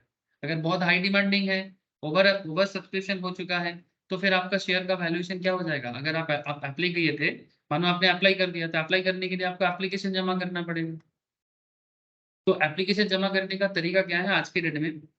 मतलब एक सिस्टम होता है सर, जब कंपनी प्राइवेट प्लेसमेंट के थ्रू से करता है ना, तो पार्ट बाय पार्ट भी करते हैं। पार्ट बाय पार्ट मतलब, से फॉर एग्जांपल एक कंपनी का शेयर का दाम मानो फेस वैल्यू है 10 टका, प्रीमियम चल रहा है मानो 15 टका। तो हम लोग जो अकाउंटेंसी में सीखते हैं कि कंपनी का टोटल 10 टका है, 5 टका प्रीमियम है, तो प्रीमियम वैल्यू को भी लिया जाएगा और 10 टका फेस वैल्यू को पार्ट बाय पार्ट करके, कभी आपसे 3 टका लेंगे एप्लीकेशन में, फिर 3 टका लेंगे अलॉटमेंट पे, और बाकी 4 टका ले लेंगे तुमसे कॉल मनी में। इस तरह का भी चलता है, लेकिन वो प्राइवेट प्लेसमेंट में होता है। लेकिन आईपीओ वगैरह में ये सब आजकल नहीं होता है, ये सब सिस्टम खत्म हो गया। अभी देना है तो पूरा दो, नहीं तो कुछ ना दो, ठीक है। तो एप्लीकेशन मनी जमा करोगे, अगर आपको शेयर नहीं मिलेगा तो कंपनी को क्या करना होगा, अगर शेयर मिल जाता है तो कंपनी आपको शेयर अलॉट करता है। इसीलिए देखो, जैसे ही एप्लीकेशन होता है ना, उसके बाद आपके सामने यहाँ पर अलॉटमेंट आईपीओ का शेड्यूल देखने से पता चल जाएगा। Look at sir, application receive करने का डेट होता है 28 मार्च से 23 मार्च, इस पर्टिकुलर शेयर का। अलॉटमेंट फाइनलाइज हो जाएगा 28 मार्च को। उसके बाद क्या लिखता है सर, इनिशिएशन ऑफ रिफंड्स, जिसको नहीं मिलेगा उसे रिफंड कर दिया जाएगा, और जिसे शेयर मिलेगा उसका शेयर उसके डीमैट अकाउंट में 31 मार्च तक क्रेडिट हो जाएगा, और कंपनी का शेयर 3 अप्रैल तक स्टॉक मार्केट में लिस्टेड हो जाएगा, मतलब लाइव हो जाएगा ट्रेड के लिए। और जो जिन लोगों का पैसा कंपनी के, मतलब कंपनी के शेयर जिन लोगों ने एप्लीकेशन डाल के रखा था, तो वो शेयर ना बैंक के थ्रू से लियन हो जाते हैं। लियन समझते हो, मतलब आप जब भी एप्लीकेशन डाले थे इस पीरियड में, से फॉर एग्जांपल 15,000 आपने टोटल इन्वेस्ट किया था, यही पैसा आपका बैंक में लियन हो जाता है। इसमें मैंडेट क्रिएट हो जाता है। क्या क्रिएट हो जाता है, मैंडेट, मतलब वो पैसा में आपका अधिकार नहीं रहता, वो अधिकार आपको बैंक, आपने बैंक को दे दिया, अपने बैंकर को, और बैंकर वो चीज एक्चुअली वो कंपनी के नाम पे रख दिया। अगर मानो आपको इशू नहीं होता है शेयर, ठीक है, तो कंपनी आपको रिफंड करेगा, ठीक है। तो मैंडेट का एंड डेट है 8 अप्रैल, मतलब 8 अप्रैल के अंदर कंपनी को जो करना है, इसके अंदर कंपनी को क्या करना होगा। अगर शेयर मिलेगा तो पैसा डेबिट हो जाएगा, अगर शेयर नहीं मिलेगा आपको तो ये पैसा कंपनी आपको रिफंड करेगी। हेलो, बात समझ में आया यार, बात समझ में आया। Yes, sir. अब ये जो पूरा प्रोसेस मैं आपको बताया, यही चीज यहाँ पर बताया जा रहा है। The application money received by companies for allotment of any securities and due for refund. Only if such amount has remained unclaimed and unpaid for a period of 7 years. मानो कि एप्लीकेशन मनी अनक्लेम्ड रह गया या unpaid रह गया, मतलब company ने refund नहीं कर पाया, या रिफंड किया था पर किसी ने क्लेम नहीं किया, तो 7 साल तक ऐसे ही रह गया, तो वो पैसा भी आप कहाँ डाल दोगे, आईपीएफ में आ जाएगा। तो आईपीएफ में क्या क्या आ सकता है आप समझ रहे हो ना। मैच्योर डिपॉजिट्स, कंपनी के पास डिपॉजिट्स हैं, ध्यान से सुनना, इसके ऊपर भी कंपनी लॉ में एक चैप्टर आता है, बहुत लोगों ने कर लिया चैप्टर, डिपॉजिट्स ऑफ कंपनीज बोल के। Mature deposits with companies other than banking companies, banking companies को छोड़ के, बैंकिंग कंपनीज को छोड़ के अगर कोई नॉन बैंकिंग कंपनीज है, उसमें अगर आपने डिपॉजिट रखा, जैसे बैंक में डिपॉजिट होता है, कैरेक्टर कुछ वैसा ही होता है, लेकिन ये बैंक नहीं है, कंपनी डिपॉजिट्स है। आपके पास 10 लाख है, कंपनी को डिपॉजिट चाहिए, कंपनी को बेसिकली डिपॉजिट क्यों चाहिए, कंपनी को कैपिटल चाहिए, बट वो शेयर होल्डिंग नहीं करेगा। सिंपल डिपॉजिट, जैसे आप बैंक में पैसा रखते हो, तो क्या बैंक का शेयर मिलता है आपको। अरे, अगर मानो No, sir. एचडीएफसी में आपने 10 लाख का एफडी कर दिया, या आईसीआईसीआई बैंक या स्टेट बैंक ऑफ इंडिया में आपने 5 लाख का अकाउंट ओपन करके रख लिया, तो क्या कंपनी का शेयर होल्डिंग मिल गया आपको? मतलब बैंक का, नो। सिमिलरली जब आप कंपनी डिपॉजिट करोगे, ना तो इसको लोन माना जाता है, मतलब कंपनी इसको लोन भी नहीं मानता, ऐसा नहीं कि आपसे लोन लिया, इट्स नॉट लाइक दैट। और ऐसा भी नहीं कि कंपनी आपको शेयर होल्डिंग दिया है। तो फिर क्या है, सिर्फ से डिपॉजिट सिंपल, बदले में कंपनी आपको वादा किया है कि आपको इंटरेस्ट देगा, आपको बदले में इंटरेस्ट देगा, और जब मैच्योरिटी हो जाएगा आपको इंटरेस्ट समेत पूरा अमाउंट वापस देगा, ठीक जैसे बैंक एफडीज वगैरह में होता है।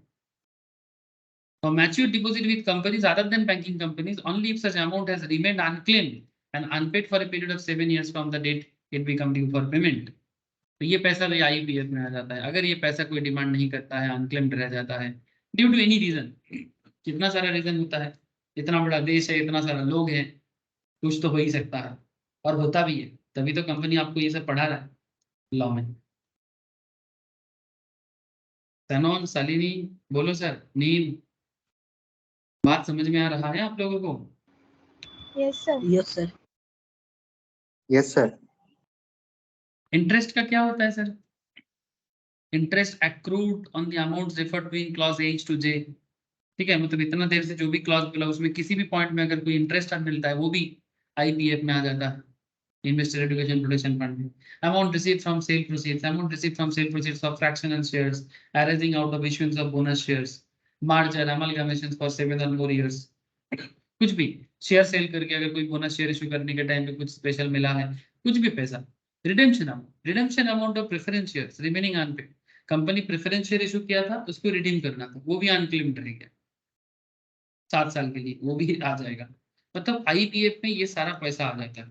ठीक है, such other amount as prescribed in rule 3 of the investor education and protection fund authority, accounting, audit, transfer and refund rule 2016। ठीक है, इसमें बोला गया है sir, all amounts payable as mentioned in clause A to N of section 125 subsection 2 of the act, all shares in accordance with the section 124 subsection 6 of those shares whose case dividend have not been claimed or paid, सारे के सारे चीज, मतलब जिसका नहीं हुआ वो सारा अमाउंट यहाँ पर आ जाएगा। यही बात यहाँ पर कहने का कोशिश किया है। Now the point is that ये जो फंड में पैसा आता है इसके यूटिलाइजेशन क्या करना चाहिए, जो मैं ऑलरेडी आपको एक बार हल्का आइडिया दिया, बट अभी डिटेल्स में देख लो। According to section 125 subsection 3, the fund shall be utilised for refund of unclaimed dividends. जिसका डिविडेंड अनक्लेम रह गया वो आ सकता है डिविडेंड क्लेम करने के लिए। मैच्योर डिपॉजिट्स, जो डिपॉजिट्स कंपनी का मैच्योर हुआ है लेकिन कंपनी ने नहीं दिया था या फिर क्लेम नहीं हुआ था, उसको भी कोई क्लेम करने आ सकता है। Mature debentures, the application money due for refund and interest thereon, जो भी है वो सब क्लेम करने के लिए बाद में अगर आएगा तो देना पड़ेगा। Promotions of investor education awareness and protection, जो मैं आपको इतना देर से कितना क्या क्या नहीं बताया, सेबी कैसे इन्वेस्टर एजुकेशन प्रोटेक्शन का ऊपर काम करते हैं। ठीक है, एज वेल एज मैंने आपको एनआईएसएम के बारे में भी थोड़ा बता दिया। ठीक है, for knowledge purpose. Distributions of any disgorged amount among eligible and identifiable applicants for shares of debentures, shareholder, debenture holders or depositors who have suffered losses due to wrong actions by any persons। तो अगर बाद में court order देता है तो उनको उसका उनके साथ सही होना चाहिए, जिसके साथ गलत हुआ था, फर्जी काम हुआ था, उनको उनका सही सलामत उसका पैसा वापस देने के लिए। ठीक है, मतलब लोगों को न्याय दिलाने के लिए।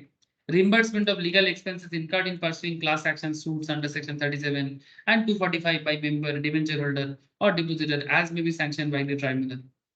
मानो कि कोर्ट में किसी ने शेयर होल्डर ने केस किया था, ठीक है, किसी डिबेंचर होल्डर ने केस किया था कि कोई किसी भी तरह का कोई प्रॉब्लम था, उसमें उनको जो भी लीगल एक्सपेंसेस हुआ है उसको रिइंबर्स भी किया जाता है इस आईपीएफ फंड से।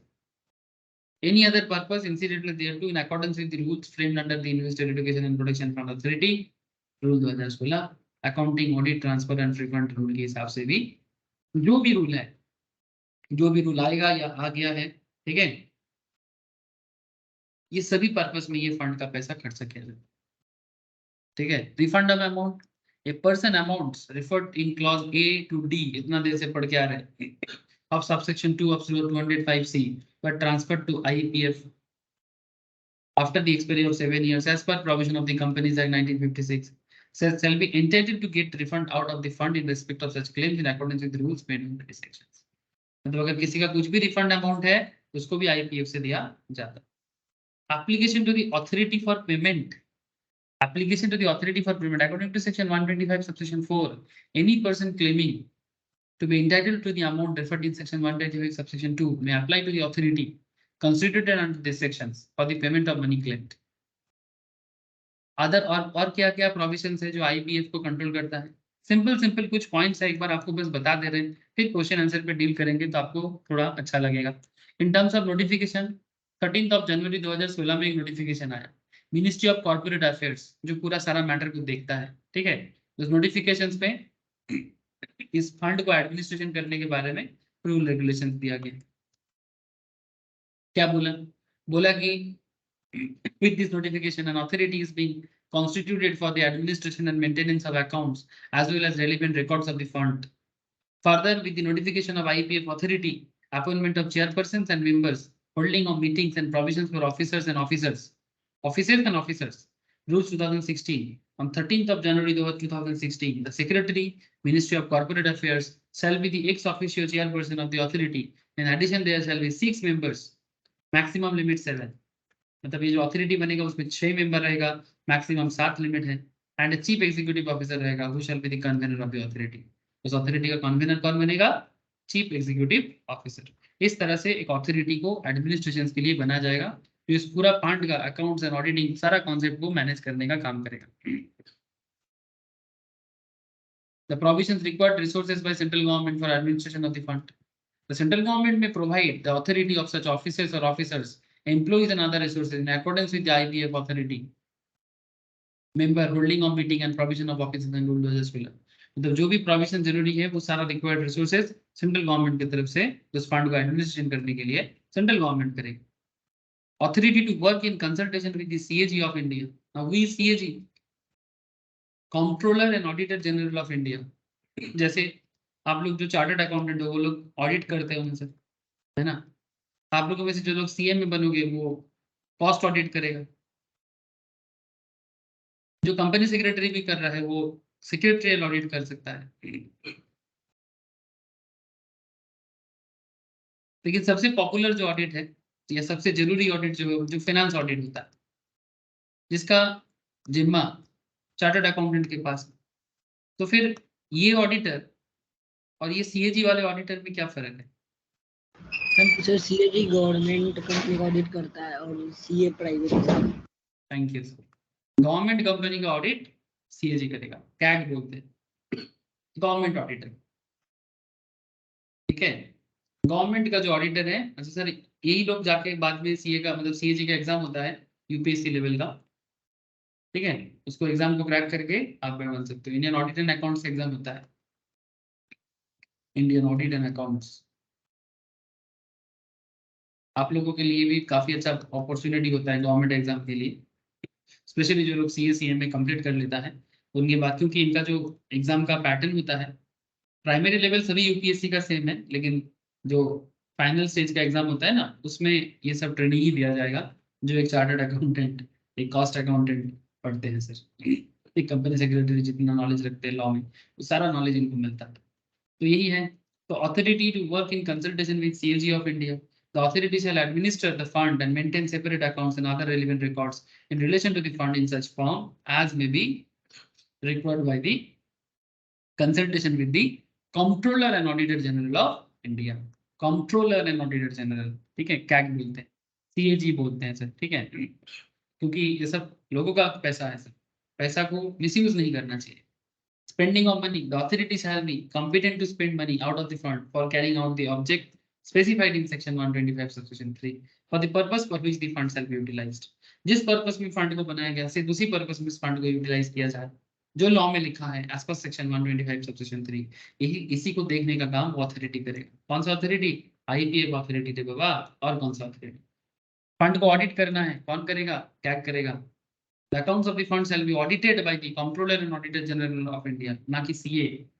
सीए ऑडिट नहीं करेगा इसका, कैग करेगा at such intervals as may be specified by him. Such audited accounts together with the audit report thereon shall be forwarded annually by the authority to the central government. Central government authority के पास इसका report भी पेश होगा, ठीक है। Preparation of annual report by the authority, जो authority में CEO बनेगा उनके कहने पे इसका रिपोर्ट बनेगा। For each financial year the authority shall prepare in the prescribed form and prescribed time its annual report giving full account of its activities during the financial year and forward a copy thereof to the central government. In turn, the central government shall cause the annual report, an audit report given by the CAG, the Comptroller and Auditor General of India, to be laid before the each house of parliament. जो भी report जाएगा उसको parliament में भी पेश किया जाएगा। समझ रहे हो सर? आईपीएफ का पैसा कितना मायने रखता है। Investor education and protection fund, कहाँ का पैसा कहाँ के रुका है सर? हाँ, कहाँ का पैसा, किसका पैसा कहाँ जाके फेस करना पड़ता है। जस्ट इमेजिन, मतलब यही होता है ना, लॉ में अगर ताकत हो, करप्शन कम होना पड़ता है। लॉ में ताकत होना चाहिए, कंपनी लॉ में ताकत आ गया है। हाँ, दो चीजें हैं, एक तो जबरदस्त लॉ होना चाहिए और दूसरा जबरदस्त लॉ को फॉलो करने वाले होना चाहिए। ठीक है, जो लॉ बना के नहीं हो सकता, जिसको लॉ बना के आप मतलब by just making a law आप अच्छा इंसान नहीं बना सकते। कि ऐसा नियम है, किसी को जबरदस्ती नियम चढ़ा दो, कुछ नहीं होगा। जैसे वो देखो सर, कभी कभी तो वो एनिमल्स जैसे होते हैं ना, एनिमल्स को ट्रेंड करो तो वो ऐसा ही बिहेव करेगा, लेकिन वो तो रोबोट हो जाएगा फिर। डरा के धमका के कुछ नहीं हो सकता। मोरालिटी जो है ना, वो कल्चर से बिलोंग करता है। ऐसा कल्चर अपनाना चाहिए जो मोरल ऑटोमेटिक बिल्डअप करे, इसको बोलते हैं जीने की तरीका। ठीक है, अब यही होना चाहिए। अब देश बनाने के लिए जैसे सुंदर नियम होना चाहिए, ऐसा क्रिटिकल नियम होना चाहिए, ताकि करप्शन को बंद किया जाए, मिसयूज को बंद किया जाए। उसके साथ साथ बेस लेवल से हर घर में वो चीज भी होना चाहिए, जो चीज किताब में लिख के पॉसिबल नहीं है सर, जो किसी का गोली बंदूक डंडा से संभव नहीं है। अब ये चीज आपको रियलाइज हो जाएगा जब टाइम आएगा। छोड़ो sir, right of dividend, right shares, bonus shares to be held in abeyance of pending registrations of transfer of shares. Now what is this? According to section 126, in case any instrument of transfer of shares has been delivered by shareholder, for registrations and transfer of such shares have not been registered by the company, such company shall take the following steps. बात को समझे? According to section 126, in case any instrument of transfer of shares has been delivered by a shareholder for registrations and the transfer of such shares has not been registered by the company. Shareholder ने उसको transfer मतलब registration के लिए transfer कर दिया था, but company ने नहीं किया, तो such company shall take the following steps. तो बाद में कंपनी क्या क्या कर सकता है उसके बारे में यहाँ पर बोला, जिसका रजिस्ट्रेशन अभी तक पेंडिंग रहा है। बात समझ में आ रहा है सर? हाँ, अगर रजिस्ट्रेशन पेंडिंग रह गया तो क्या कर सकते हैं उसी के बारे में बोलेंगे। थोड़ा सा देख लो ना। Transfer the dividend, transfer the dividend in relation to such shares to the unpaid dividend account. मानो कि एक्चुअली शेयर होल्डर का जो डिटेल्स है वही रजिस्टर नहीं हुआ, तो फिर डिविडेंड किसको देंगे? अगर एक कंपनी का शेयर होल्डर है तो जब कंपनी डिविडेंड डिक्लेयर करेगा तो कंपनी डिविडेंड किसको इशू करेगा? क्योंकि उसका नाम अगर रजिस्टर में नहीं है तो पता कैसे चलेगा? स्टूडेंट स्कूल में पढ़ता है, बट अगर स्टूडेंट का नाम रजिस्टर में नहीं आया तो स्टूडेंट स्कूल में आ रहा है या नहीं आ रहा है, एग्जाम में बैठ रहा है कि नहीं बैठ रहा है, कैसे पता चलेगा? बात समझे कि नहीं समझे?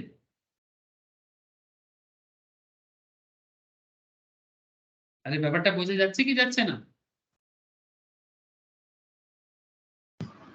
Yes sir. है ना सर?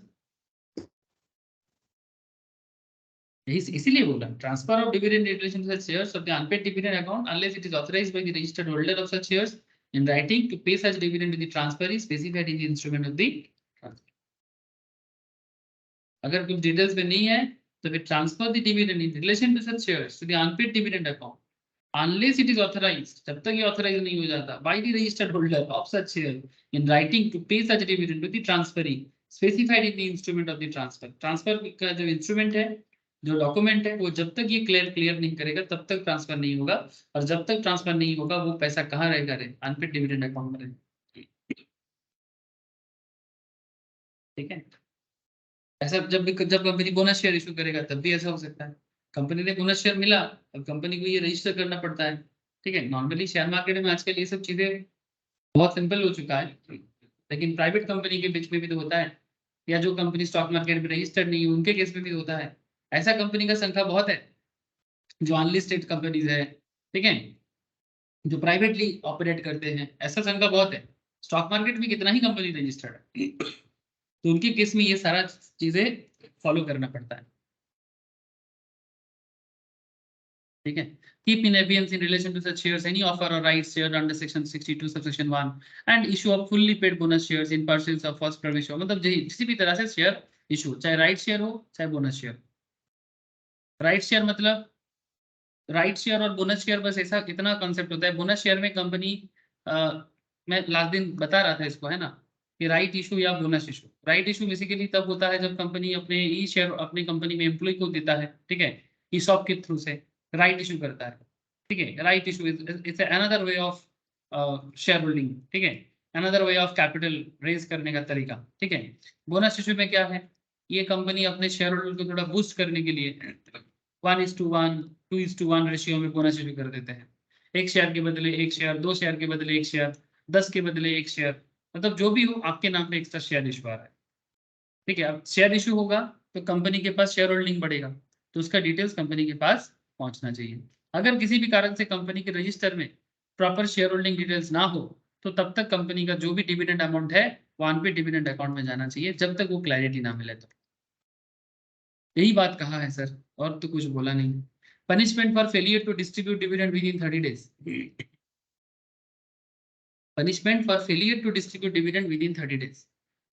सारा काम 30 दिन के अंदर नहीं होता है तो सेक्शन 127 है सर, पनिशमेंट करता है। Section 127 of the Act contains the time limit for distribution of dividend and punishment for failure to distribute dividend on time. Certain exemption from punishment are also provided. There are some cases जब आपको punishment नहीं मिलेगा, तो कब नहीं मिलेगा वो तो देखते हैं। पर नॉर्मल जो टाइम लिमिट है आपको पता ही है, डिक्लेरेशन के 30 दिन के अंदर। When a company declares a dividend, it must be paid, or the dividend warrant thereof must be posted. Warrant क्या होता है मैं बता दिया आपको। Warrant thereof must be posted through, posted मतलब through post office within 30 days from the date of declaration of dividend to the shareholders entitled to the same, जिसको मिलेगा। हर किसी को थोड़ी मिलता है, जो कंपनी का शेयर होल्ड करता है उसे मिलता है। Posting of dividend warrant within 30 days absolves the company from any punishment irrespective of whether it is received by the shareholder concerned within this time or not। Company ने अगर 30 दिन के अंदर उसको पोस्ट कर दिया तो कंपनी को और पनिशमेंट नहीं मिलेगा, भले ही उसको देरी में रिसीव हो शेयर होल्डर के घर में, लेकिन आप पोस्ट तो टाइम पे करो। The offense is committed only when the company fails to post dividend warrant with the registered address of the members within 30 days of declaration। Declaration के 30 दिन के अंदर अगर आपका पोस्ट में जो डिविडेंड वारंट जिसको भेजा जा रहा था फिजिकल कॉपी में 30 दिन के अंदर भी वो नहीं किया तो इन दैट केस कंपनी को वो ऑफेंस माना जाता है, मतलब ये कंपनी का गलती माना जाता है। Non receipt of dividend warrant by the share holder with in the prescribed time does not attract any punishment. मतलब अगर टाइम पे किया है तो नो प्रॉब्लम, बट अगर टाइम पे नहीं करेगा तो फिर वो पनिशमेंट में आ जाएगा। पनिशमेंट फॉर फेलियर, अगर फेलियर होता है तो क्या पनिशमेंट लगेगा, ये लास्ट दिन भी मैं थोड़ा सा हल्का आइडिया दिया, आज फिर से देख लो। इन केस है कंपनी फेल्स टू पे डिक्लेयर डिविडेंड, कंपनी ने डिविडेंड डिक्लेयर किया, जैसे मैं आपको शुरू में ही दिखाया था मनी कंट्रोल में, इन्फोसिस ने डिविडेंड डिक्लेयर किया, चाहे इंटरिम करो या फिर फाइनल। जैसे 13 अक्टूबर को किया था इंटरिम और 13 अप्रैल को किया था फाइनल, ठीक है। अब नेक्स्ट अब अगले फिर से करेगा, शायद जब करेगा आपको भी खबर आ जाएगा, ठीक है, अगर आप खबर रखते हो मार्केट के साथ साथ कनेक्टिविटी रखते हो तो कहना बस इतना है, in case a company fails to pay declared dividends or fails to post dividend warrant within 30 days of declaration, post मतलब through post office, अगर नहीं हो पाता है every director of the company shall be punishable with imprisonment, jail होगा कितने दिन के लिए, up to 2 years। सर इतना सा काम मिस होने के लिए 2 साल का जेल, सर इतना सा काम नहीं है, इतना लोगों का पैसा लेके बैठे हो, बिजनेस करने के लिए वादा किया था। अगर मानो कि कोई कंपनी टाइमली काम नहीं करता है तो जस्ट सोचो कि पूरा मार्केट चिंता में पड़ जाएगा, पूरा स्टॉक मार्केट फेलियर हो जाएगा, कंपनी सिस्टम फेलियर हो जाएगा। 1956 का जो पुराना लॉ था उसमें पनिशमेंट बहुत कम था, लोगों का डर खत्म हो रहा था।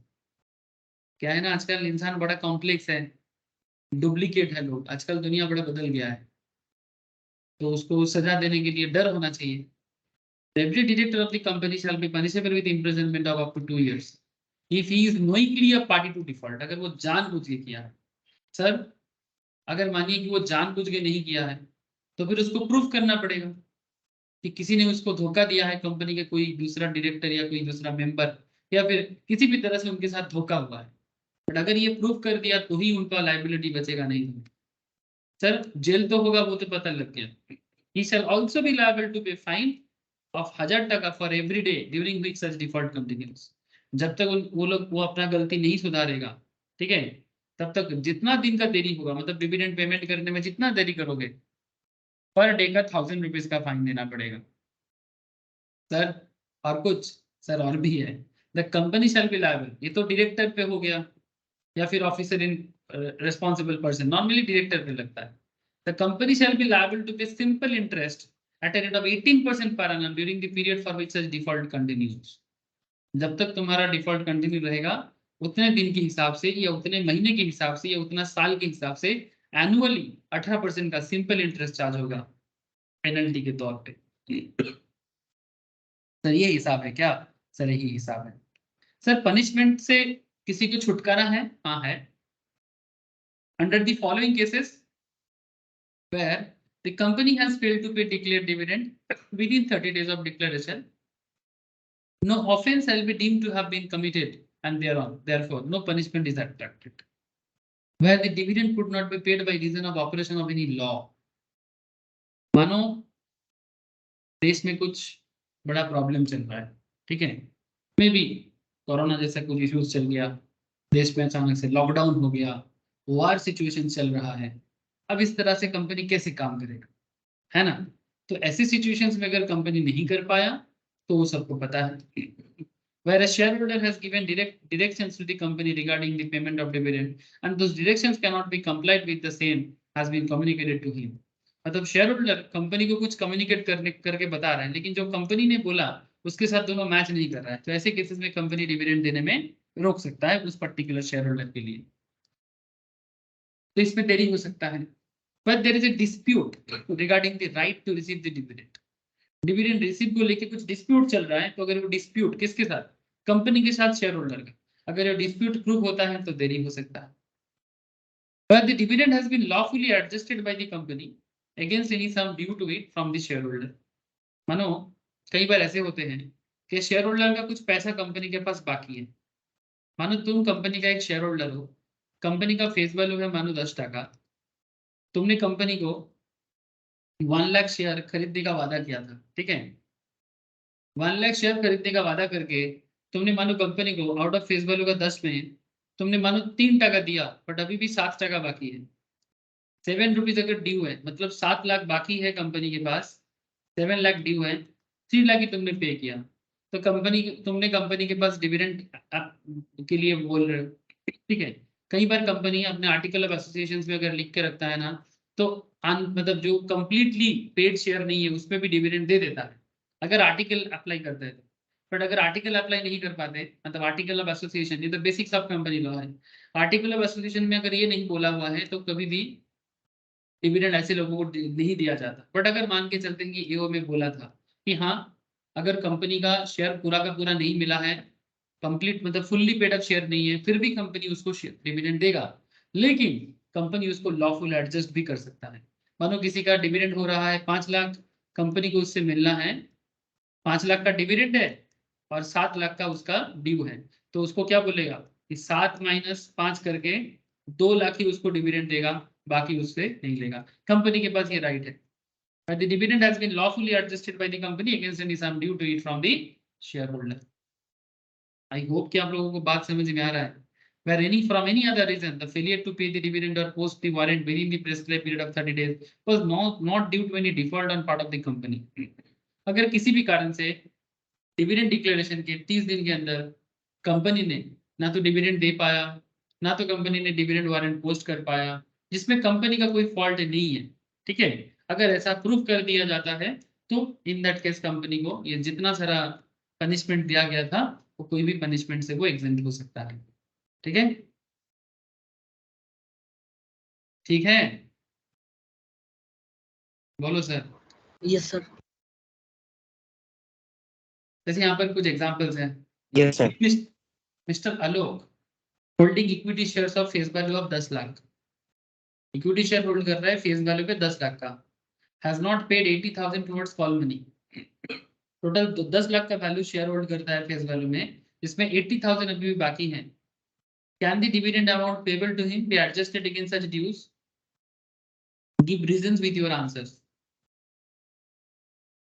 Yes, as per clause D of provision of section 127, मतलब ऐसे भी पढ़ सकते हो, सेक्शन 127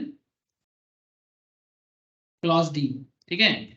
सेक्शन 127 के प्रोविजन पे क्लॉज डी में बोला गया है कि where the dividend is declared by the company and there remains false in arrears. false in arrears आप लोग कंपनी अकाउंट्स में जानते हो सर। कंपनी ने 10% बुलाया था आपको, 3% एप्लीकेशन में लिया, आपने पे किया, बट अभी भी मानो फर्स्ट कॉल है, सेकंड कॉल है, बाकी रख दिया आपने, और any other sum due from a member, then the dividend can be lawfully adjusted by the company against any such dues. ऐसा हो सकता है as per section 127 clause D, as per section 127 of proviso clause D. तो इस तरह से बोला है। Thus the action of the company adjusting dividend payable to Mr. Alok towards call money due on shares amounting to 80,000 is justified and therefore no punishment is attracted. यहाँ पर बोला है कि सेक्शन 127 का जो कॉन्सेप्ट है कि इसको निधि के ऊपर अप्लाई किया जा सकता है। निधि मतलब कौन होता है? हु आर निधिज? मैं पहले भी बोला आपको, बेसिक्स ऑफ कंपनी लॉ के क्लास में भी मैं निधिज के बारे में बात करता हूँ। ऐसे निधि का लिस्ट आप निकाल सकते हो मिनिस्ट्री ऑफ कॉर्पोरेट अफेयर्स के साइट से, बट मैं आपको अभी साइट में नहीं लेके जाना चाहता। निधि क्या करता क्या है, अगर सिंपल एक आपको बताना चाहता हूँ। निधि और कुछ भी नहीं, एक एनबीएफसी है। बैंक बाजार के साइट से इसका डेफिनेशन दिया गया है। Nidhi company is a kind of non banking financial company. Nidhi companies are form to borrow and lend money to its members. Member से ही पैसा लेता है, बोरो करता है। It is dependent on the principle of mutual benefit and insist the habit of savings among its member. जो भी निधि का मेंबर बनेगा वो वहां पर सेविंग भी करेगा, जरूरत में लोन मिलेगा। This companies are more operative in southern part of India. मैं आपको बोल रहा था ना कि सबसे ज्यादा निधि आपको साधन में दिखेगा, थोड़ा बहुत आपको महाराष्ट्र में पूना क्षेत्र में, मतलब पूना सेक्टर में मिलेगा, थोड़ा वेस्ट बंगाल में कुछ मिलता है, कुछ उत्तर प्रदेश में देखने को मिलता है। अगर डिटेल्स लिस्ट देखना है निधि कंपनीज का तो आप यहाँ से चेक कर सकते हैं, ठीक है। मतलब मिनिस्ट्री ऑफ कॉर्पोरेट अफेयर्स के साइट में जाके निधि, ठीक है। विकिपीडिया में भी देख सकते हो, ठीक है। जहां मर्जी वहां देखो, इंडिया में ही चलता है Nidhi. Type of company in Indian non banking finance sectors, foreign में ये नाम पे नहीं चलता। Under section 406 of the companies act 2013 their core business is borrowing and lending money between their members. ये इंडियन कॉन्सेप्ट है, फॉरेन में ऐसा नहीं देखने को मिलता है सर। अगर मिलेगा भी तो इस नाम से तो नहीं बोला जाता, निधि नाम पे नहीं बोला जाता, कुछ और नाम होगा। निधि कंपनी बनाने के लिए आपको आरबीआई के परमिशन का जरूरत है, ठीक है। Nidhi companies are governed by Nidhi Rules 2014. They are incorporated in the nature of public limited company and hence they have to comply with the set of norms. One of the public limited company as per Companies Act 2013 and another is of Nidhi Rules 2014. दो rule follow करना पड़ता है। RBI approval necessary है क्योंकि पैसा का लेन then है। RBI has specifically exempted this category of NBFC in India to comply with core provisions such as registrations with RBI etc. But उनका अप्रूवल चाहिए। Every Nidhi company must ensure within a period of 1 year from the commencement that it has not less than 200 members. Member का संख्या 200 से ज्यादा नहीं होना चाहिए। तो ये सेट ऑफ रूल्स होते हैं निधि के केस में, ठीक है। बाकी और डिटेल्स जानना है कॉर्पोरेट अफेयर्स के साइट में जाके भी चेक कर सकते हो। तो बार बार निधि निधि हो रहा है ना, आपको लगेगा कि कोई लड़की का नाम है निधि। नहीं सर, ये लड़की का नाम भी नहीं है, ठीक है। ये निधि कंपनीज है, संस्कृत से आया है, ठीक है। अच्छा, तो क्या बोला? In case the dividend payable to a member is 100 or less, it shall be sufficient compliance of the provision of section 127 if the declaration of dividend is announced in the local language in one local newspaper of the wide circulation and announcement of the said declaration is also displayed on the notice board of the Nidhi for at least 3 months. मतलब निधि dividend देगा उसके लिए कितना, अगर 100 से भी कम है amount तो भी उनको सफिशिएंट कंप्लायंस प्रोविजन भरना पड़ेगा सेक्शन 127 के तहत, ठीक है। और न्यूज़पेपर में बता दो, न्यूज़पेपर में छपवा दो, ठीक है, डिस्प्ले कर दो कि निधि डिविडेंड डिक्लेयर कर रहा है मेंबर को, ठीक है। समझ में आ रहा है सर? Yes sir. अब आपके मन में सवाल चल रहा है सर डिविडेंड रिलेटेड कैसा सवाल हो सकता है एग्जाम में, है ना? यही तो सवाल चलता है सर, सब पढ़ लिए, सब समझ गए, समझ में आ रहा है, but what kind of questions exam, मतलब ICAI, ICMAI या फिर कंपनी सेक्रेटरी इंस्टीट्यूट क्या सवाल कर सकते हैं, कैसे पूछ सकते हैं, क्या पूछेगा? जो जरूरी होते हैं नॉलेज के लिए वही पूछेगा। नॉलेज के लिए जानना है प्रोविजंस और उसके ऊपर बेस करके बनता है questions. Annual general meeting of ABC bakers limited held on 30 May 2019। Company का AGM बना है, कब बना है? 30 मई 2019 को। Declare a dividend at the rate of 30%। Company ने डिविडेंड डिक्लेयर किया 30% payable on it's paid up equity share capital as recommended by board of directors. However, the company was unable to post the dividend warrant to Mr. Ranjan, an equity shareholder, up to 25 July 2019. Sir company ने declare कब किया? 30 मई को। Mister Ranjan को equity share holder है, उसको dividend warrant post नहीं कर पाया अप टू 25 जुलाई तक, मतलब 30 दिन से ज्यादा हो गया ना, क्योंकि मई के बाद जून आता है, जून के बाद जुलाई आता है। Mister Ranjan filed a suit against the company for the payment of dividend along with the interest at a rate of 20% per annum.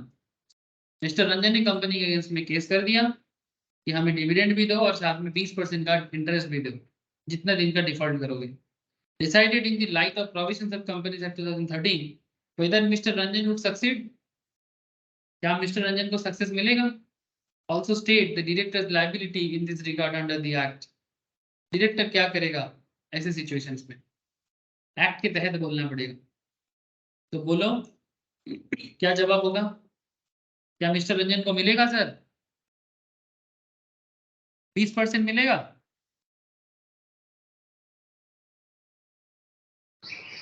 इसको 20% या 18% मिलेगा। 18% मिलेगा, सिंपल इंटरेस्ट ना, सिंपल इंटरेस्ट पे 18% मिलेगा।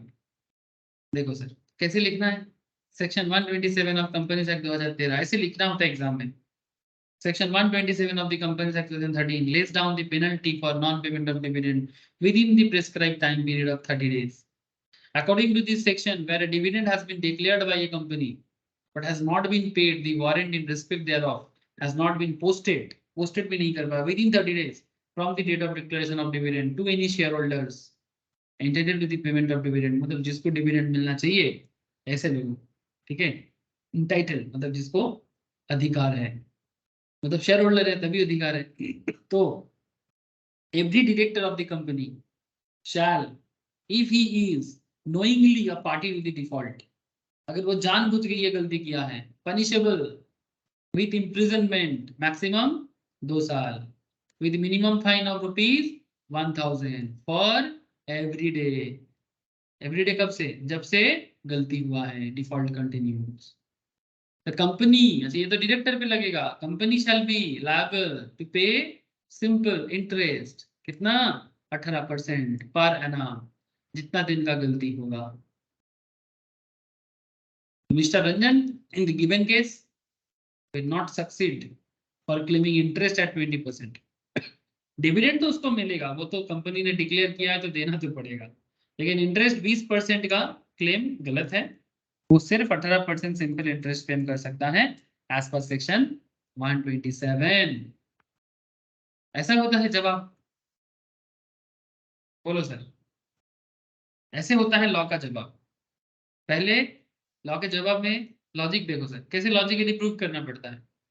लॉ जो है ये लॉजिक है, मतलब नियम मुताबिक लॉजिक, ठीक है। पहले बात तो लॉजिक तो होना चाहिए, कुछ भी अनब शनब नियम तो नहीं होना चाहिए ना, नियम में एक जस्टिफिकेशन होना चाहिए, नियम में एक जस्टिस होना चाहिए, और नियम जस्टिस देने के लिए ही बनाया जाता है ना। नियम बनाने के पीछे न्याय होता है सर, तो यहाँ पर न्याय दिलाना है, और न्याय भी न्यायपूर्वक दिलाना है, मतलब सही तरह से, सही ढंग से, एज पर लॉ। तो पहले प्रोविजंस लिखो कि लॉ में क्या लिखा है। जब कोर्ट में केस चलता है तो लॉयर क्या करता है, पहले जब भी कोई मैटर होता है तो पहले उस प्रोविजंस को बताते हैं जज के सामने कि एज पर, जैसे क्रिमिनल केस में बड़ा मजा आता है हम लोगों को देखने में कि as per these provisions law में ये बोला हुआ है, तो जो बात लॉयर उस पे जो लड़ रहे हैं, ठीक है, जो लॉयर लड़ रहे हैं वो जो बात करता है, ठीक है, जज को भी वो चीज पता है, तभी वो जज बना, है ना। तो लॉयर जब जज के सामने वो पर्टिकुलर प्रोविजंस को पढ़ के सुनाता है, उसके बाद वो बोलता है कि अगर नियम में ऐसा लिखा है तो हमारा केस में हमारा क्लाइंट के साथ ये कैसे हो सकता है, ऐसे करके वो अपना केस को लड़ते हैं। तो आप भी एक लॉयर की तरह बात को करो, आप भी एक लॉयर की तरह बात करो, लेकिन हाँ, लॉयर अपने क्लाइंट को बचाने के लिए काम करते हैं। आपको यहाँ पर किसी को बचाना या किसी को मारना नहीं है, आपको यहाँ पर सिर्फ लॉ का काम करना होता है, जो एक जज करता है, जो एक कोर्ट का जज करता है। वो किसी के फेवर में काम नहीं कर सकता, वो लॉ के फेवर में ही काम कर सकते हैं। सो बस यही तो होता है। अब कोई बोलेगा सर लॉ कैसे पढ़ना है, समझ में नहीं आता। तो जब लॉ पढ़ेंगे तो खुद को लॉयर फील करना है, तो लॉ पढ़ने में मजा आएगा। इस बात को जो जो इंसान समझ जाए, उसको लॉ पढ़ने में कौन रोकेगा। मैं एक क्वेश्चन कराऊंगा तो वो 10 क्वेश्चन खुद पढ़ लेगा, लेकिन अगर मैं 4 क्वेश्चन पढ़ाऊंगा क्लास में, वो बोलेगा बस 4 क्वेश्चन पढ़ते पढ़ते ही मेरे को नींद आ गया, तब फिर आपके लिए तो आपका ऊपर वाला ही आपको बचा सकता है और कोई नहीं बचा सकता। ठीक है सर, देखो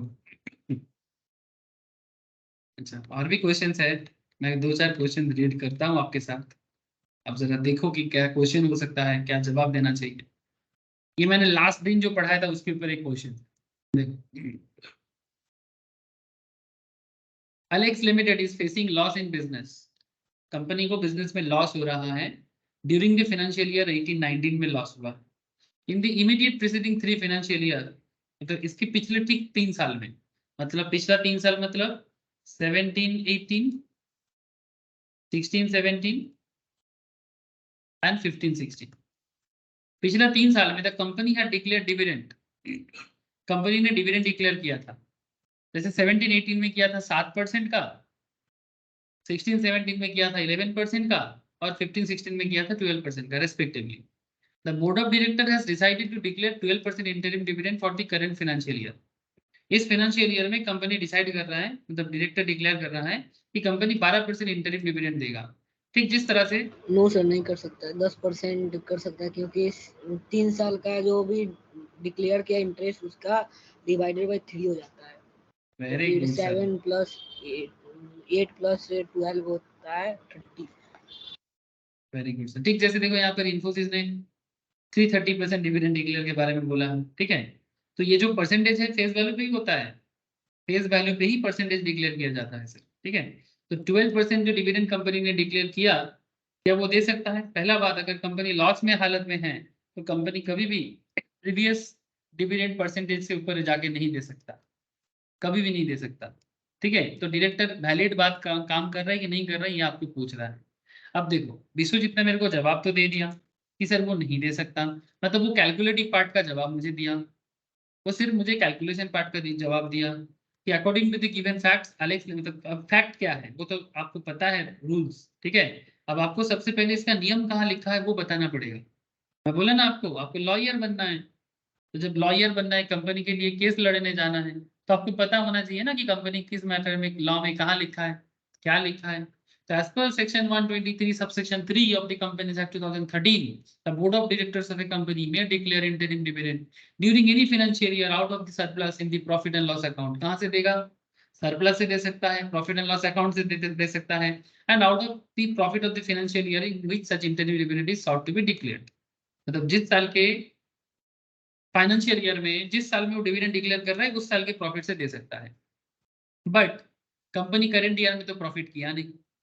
provided that in case the company has incurred a loss during the current financial year to the end of the quarter immediately preceding the date of declaration of interim dividend, मतलब जिस particular quarter में वो dividend declare कर रहा है, साल में 4 quarter होता है, अप्रैल से लेके जून फर्स्ट क्वार्टर, जुलाई से लेके सितंबर सेकेंड क्वार्टर, अक्टूबर से लेके दिसंबर थर्ड क्वार्टर, एंड जनवरी से लेके March fourth quarter. Financial year को 4 हिस्से से डिवाइड किया जाता है। जैसे रिसेंटली फाइनल फाइनेंशियल ईयर का मार्च ईयर एंडिंग चल रहा है ना सर अभी, ठीक है, 22-23 का। तो क्या बोल रहा है? Provided that in case the company has incurred loss during the current financial year to the end of the quarter immediately preceding the date of declaration of interim dividend, such interim dividend shall not be declared at a rate higher than the average dividend declared by the company during immediately preceding 3 financial year. मतलब जिस particular financial year के quarter में वो dividend declare कर रहा है, अगर last quarter में कर रहा है मानो, तो डिविडेंड जिस बार डिक्लेयर कर रहा है उससे पहले का जो 3 साल में जो डिविडेंड अमाउंट है, अगर कंपनी लॉस में है तो उससे ज्यादा तो नहीं कर सकता। मतलब अगर करंट ईयर में लॉस है और करंट ईयर में अगर 12% डिविडेंड डिक्लेयर कर रहा है, जो कि लास्ट फाइनेंशियल ईयर का जो डिविडेंड था उससे इक्वल हो रहा है या उससे ज्यादा हो जाएगा, तो वो कंपनी नहीं कर सकती। इसीलिए रूल कहता है, ये पहले भी बोला मैं आपको, according to the given facts, Alex Limited is facing loss in business during financial year 18-19. In the immediate preceding 3 financial years, the company declared dividend 7%, 11% and 12% respectively. Accordingly, the rate of dividend declared shall not exceed 10%. कैसे मिला? 7 plus 11 plus 12 होता है 30, divided by 3 करो तो 10, eight which dividend was declared. वो सिर्फ 10% dividend declare कर सकता है, मतलब 10 या 10 के नीचे by during the immediate preceding 3 financial year. उसका एवरेज करना पड़ेगा, पिछले 3 साल में जो डिविडेंड आपने दिया उसका एवरेज करके आप डिविडेंड दे सकते हो। तो क्या बताना पड़ेगा? therefore the act of the board of director has to declare the interim dividend at a rate of 12% during the financial year 18-19 is not valid। बस ऐसा होगा जवाब। अब ये जो जवाब हो रहा है ये कहाँ से आ रहा है? ये प्रोविजन से आ रहा है। अब जिसने प्रोविजन ठीक से पढ़ा वो समझ जाएगा, जो प्रोविजन बिना पढ़े सिर्फ क्वेश्चंस को रटने जाएगा। क्या लगता है सर? हाँ, एक बंगाली गाना याद आ गया सर। क्या गाना है? वो बोलता है कि कुल नाई सीमा नाई अकुल दरिया पारे, मतलब समझते हो? ठीक है, आई थिंक नील को शायद पता होगा, ठीक है, क्योंकि नील बंगाली गाना सुनता है शायद। थोड़ा सा पुराना टाइप का गाना है बट बड़ा ही गजब का है। मतलब कुल नाई सीमा नाई अकुल दरिया, मतलब एक नदी के बीच में, एक बोट, ठीक है, एक नाव, ठीक है, मतलब इतना तूफान आया है तो वो कुछ उसको कुल किनारा नहीं मिल रहा है, तो गाना गा रहा है कुल नाही सीमा नाही अकुल दरिया पारे। दरिया मतलब नदी, रिवर, ठीक है, दरिया किनारे कहीं पर किनारा नहीं दिख रहा है। तो ऐसा हालत होगा अगर तुम बिना प्रोविजंस पढ़ के करोगे तो प्रोविजंस पढ़ के करो, नहीं तो वैसे ही वो तूफान में जैसे होता है हालत जो होगा वैसा ही होगा, नाव का हालत जैसे होता है। तो प्रोविजंस पढ़ के पढ़ो तो फिर क्वेश्चंस करने में भी मजा आएगा। अब बिना प्रोविजंस करके करोगे तो क्वेश्चंस का कुल किनारा नहीं मिलेगा, मतलब नहीं तो बोलोगे आसमान से टपका और खजूर पे लटका।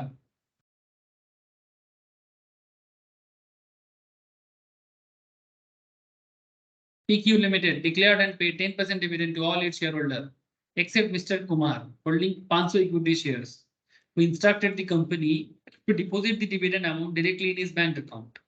The company accordingly remitted the dividend, but the bank returned the payment on the ground that account number as given by Mr. Kumar does not tally with the records of the bank. The company, however, did not inform Mr. Kumar about this discrepancy. इस problem के बारे में bank ने, sorry company ने mister Kumar को कुछ नहीं बोला। Comment on the issue with reference to the provisions of Companies Act 2013 regarding failure to distribute dividend. मतलब कंपनी ने मतलब PQ लिमिटेड ने डिविडेंड डिक्लेयर किया, 10% डिविडेंड बोला था। मिस्टर कुमार बोल के कोई है जिसके पास कंपनी का 500 शेयर है, कंपनी का 500 शेयर है उसके पास, उसने बोला कि मेरा डिविडेंड जो है मेरे को बैंक अकाउंट में डायरेक्टली दे देना, बट जो अकाउंट नंबर उसने कंपनी को दिया, ठीक है, उस नाम पे कोई अकाउंट बैंक के पास नहीं है, वो बैंक के रिकॉर्ड के साथ मैच नहीं हुआ जो मिस्टर कुमार ने अकाउंट नंबर कंपनी को दी। तो नॉर्मल सी बात है कि कंपनी का जो डिविडेंड है वो मिस्टर कुमार के नाम पे नहीं जाएगा, लेकिन कंपनी ने मिस्टर कुमार को इस प्रॉब्लम के बारे में नहीं बताया। तो आपको पूछ रहे हैं कि क्या इसमें company as per companies act क्या करना चाहिए था डिविडेंड के बारे में। तो section 127 of the companies act क्या कहता है ऐसे प्रैक्टिकल प्रॉब्लम में? Provide for punishment for failure to distribute dividend on time. One of such situation is where shareholder has given direction to company regarding the payment of dividend and this direction cannot be complied with। मतलब जो direction shareholder ने दिया जिसके साथ company ने comply नहीं कर पाया and the same has not been communicated to the shareholder, ये सिचुएशन हुआ है। मतलब जैसे शेयर होल्डर ने कंपनी को बोला था कंपनी उसको प्रॉपरली कंप्लाई नहीं कर पाया, मतलब जैसा बोला था वैसा हुआ नहीं, और बाद में कंपनी ने भी ये बात शेयर होल्डर को बताया नहीं। तो in the instant case PQ Limited has failed to communicate to shareholder Mr. Kumar about non-compliance of his directions regarding payment of dividend, and the penal provision under section 127 will be attracted. Simple बात है। हाँ, अगर company ने ये बात mister Kumar को बोल देता कि आपका ये प्रॉब्लम रहा है, तो फिर कंपनी की तरफ से कोई प्रॉब्लम नहीं था, लेकिन ये चीज हुआ नहीं है, तो कंपनी को बोलना चाहिए ना, एक ईमेल ही कर दो भाई, एक मैसेज ही कर दो, एक चिट्ठी भेज दो, कुछ तो करो, जो ऑफिशियल कम्युनिकेशन मोड है, कुछ तो करो। बात समझ में आया? अरे बात समझ में आया? Yes sir.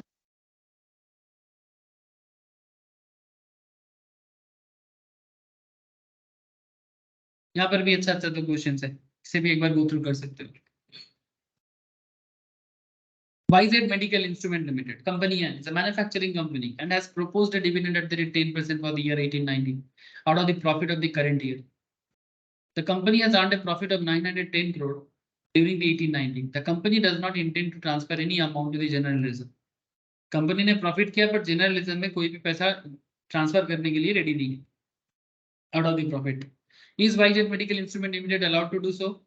कमेंट करने बोला है, कमेंटेटर बनने बोला है सर, मतलब बेसिकली आपको कमेंट करने बोला है, मतलब आप कमेंटेटर बन जाओगे, ठीक है। तो सवाल क्या उठता है कि क्या कंपनी प्रॉफिट से जनरल रिजर्व में ट्रांसफर करना मैंडेटरी है? अरे क्या पढ़े हो इससे पहले? सब पढ़ा क्या है sir? According to 123 of the Companies Act 2013, a company may, before the declaration of any dividend in any financial year, transfer such percentage of its profit for that financial year. मतलब डिविडेंड डिक्लेयर करने से पहले वो अपना profit से amount transfer करता है, as it may consider appropriate to reserve for the company, जो उसको ठीक लगता है। ये ट्रांसफर इज नॉट मैंडेटरी, ये जो ट्रांसफर ये मैंडेटरी नहीं है, कितना अमाउंट करेगा क्या करेगा कोई मैंडेटरी नहीं है।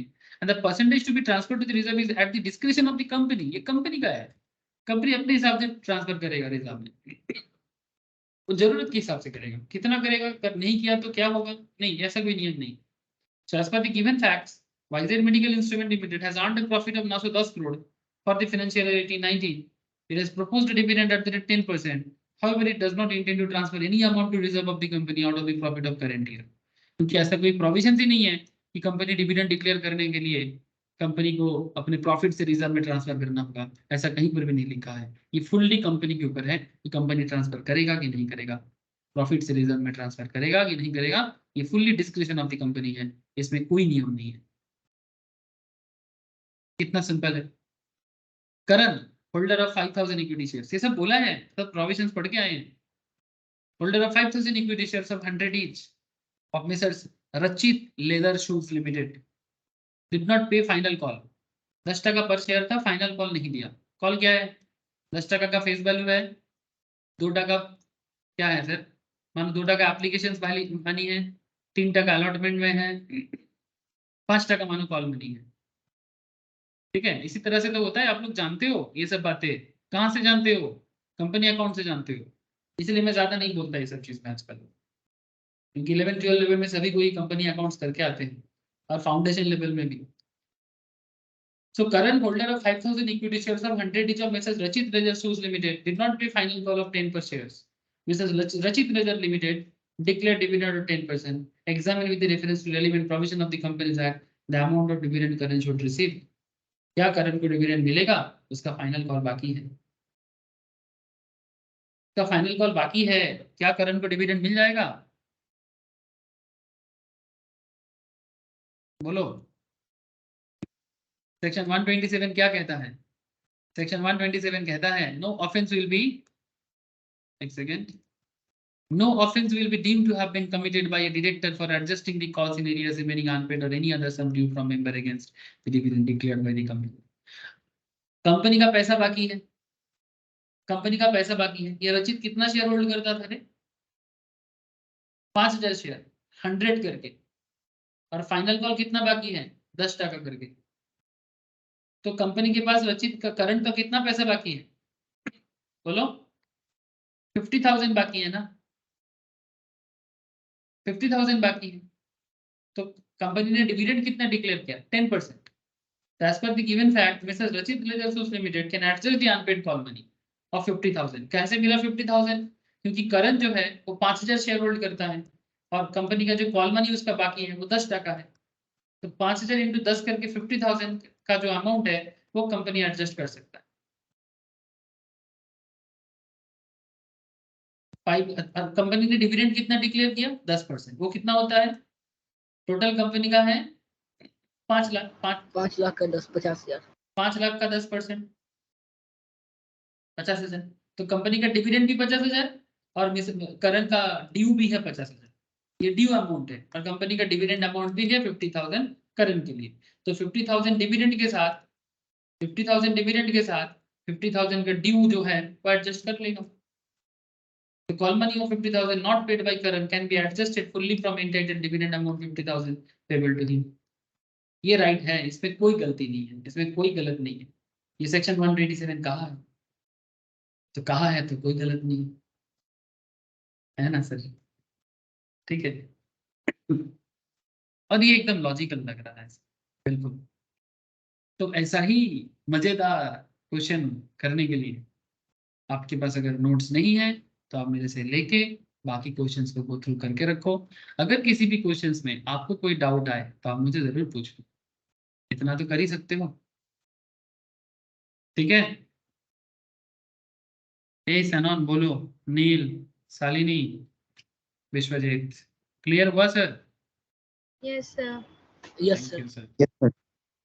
लॉ का हर एक चैप्टर, कंपनी लॉ का हर एक चैप्टर ऐसा ही मजेदार है. अगर आप उसको समझ जाते हो कोई प्रॉब्लम नहीं, बट अगर समझ में ना आए तो गड़बड़. बस मजा से पढ़ना है. ठीक है. बेसिक से लेके एडवांस लेवल तक, बेसिक्स ऑफ कंपनी लॉ से लेके एडवांस लेवल कंपनी लॉ तक हर चीज को. और एक बात, एग्जाम में नंबर कैसे मिलेगा?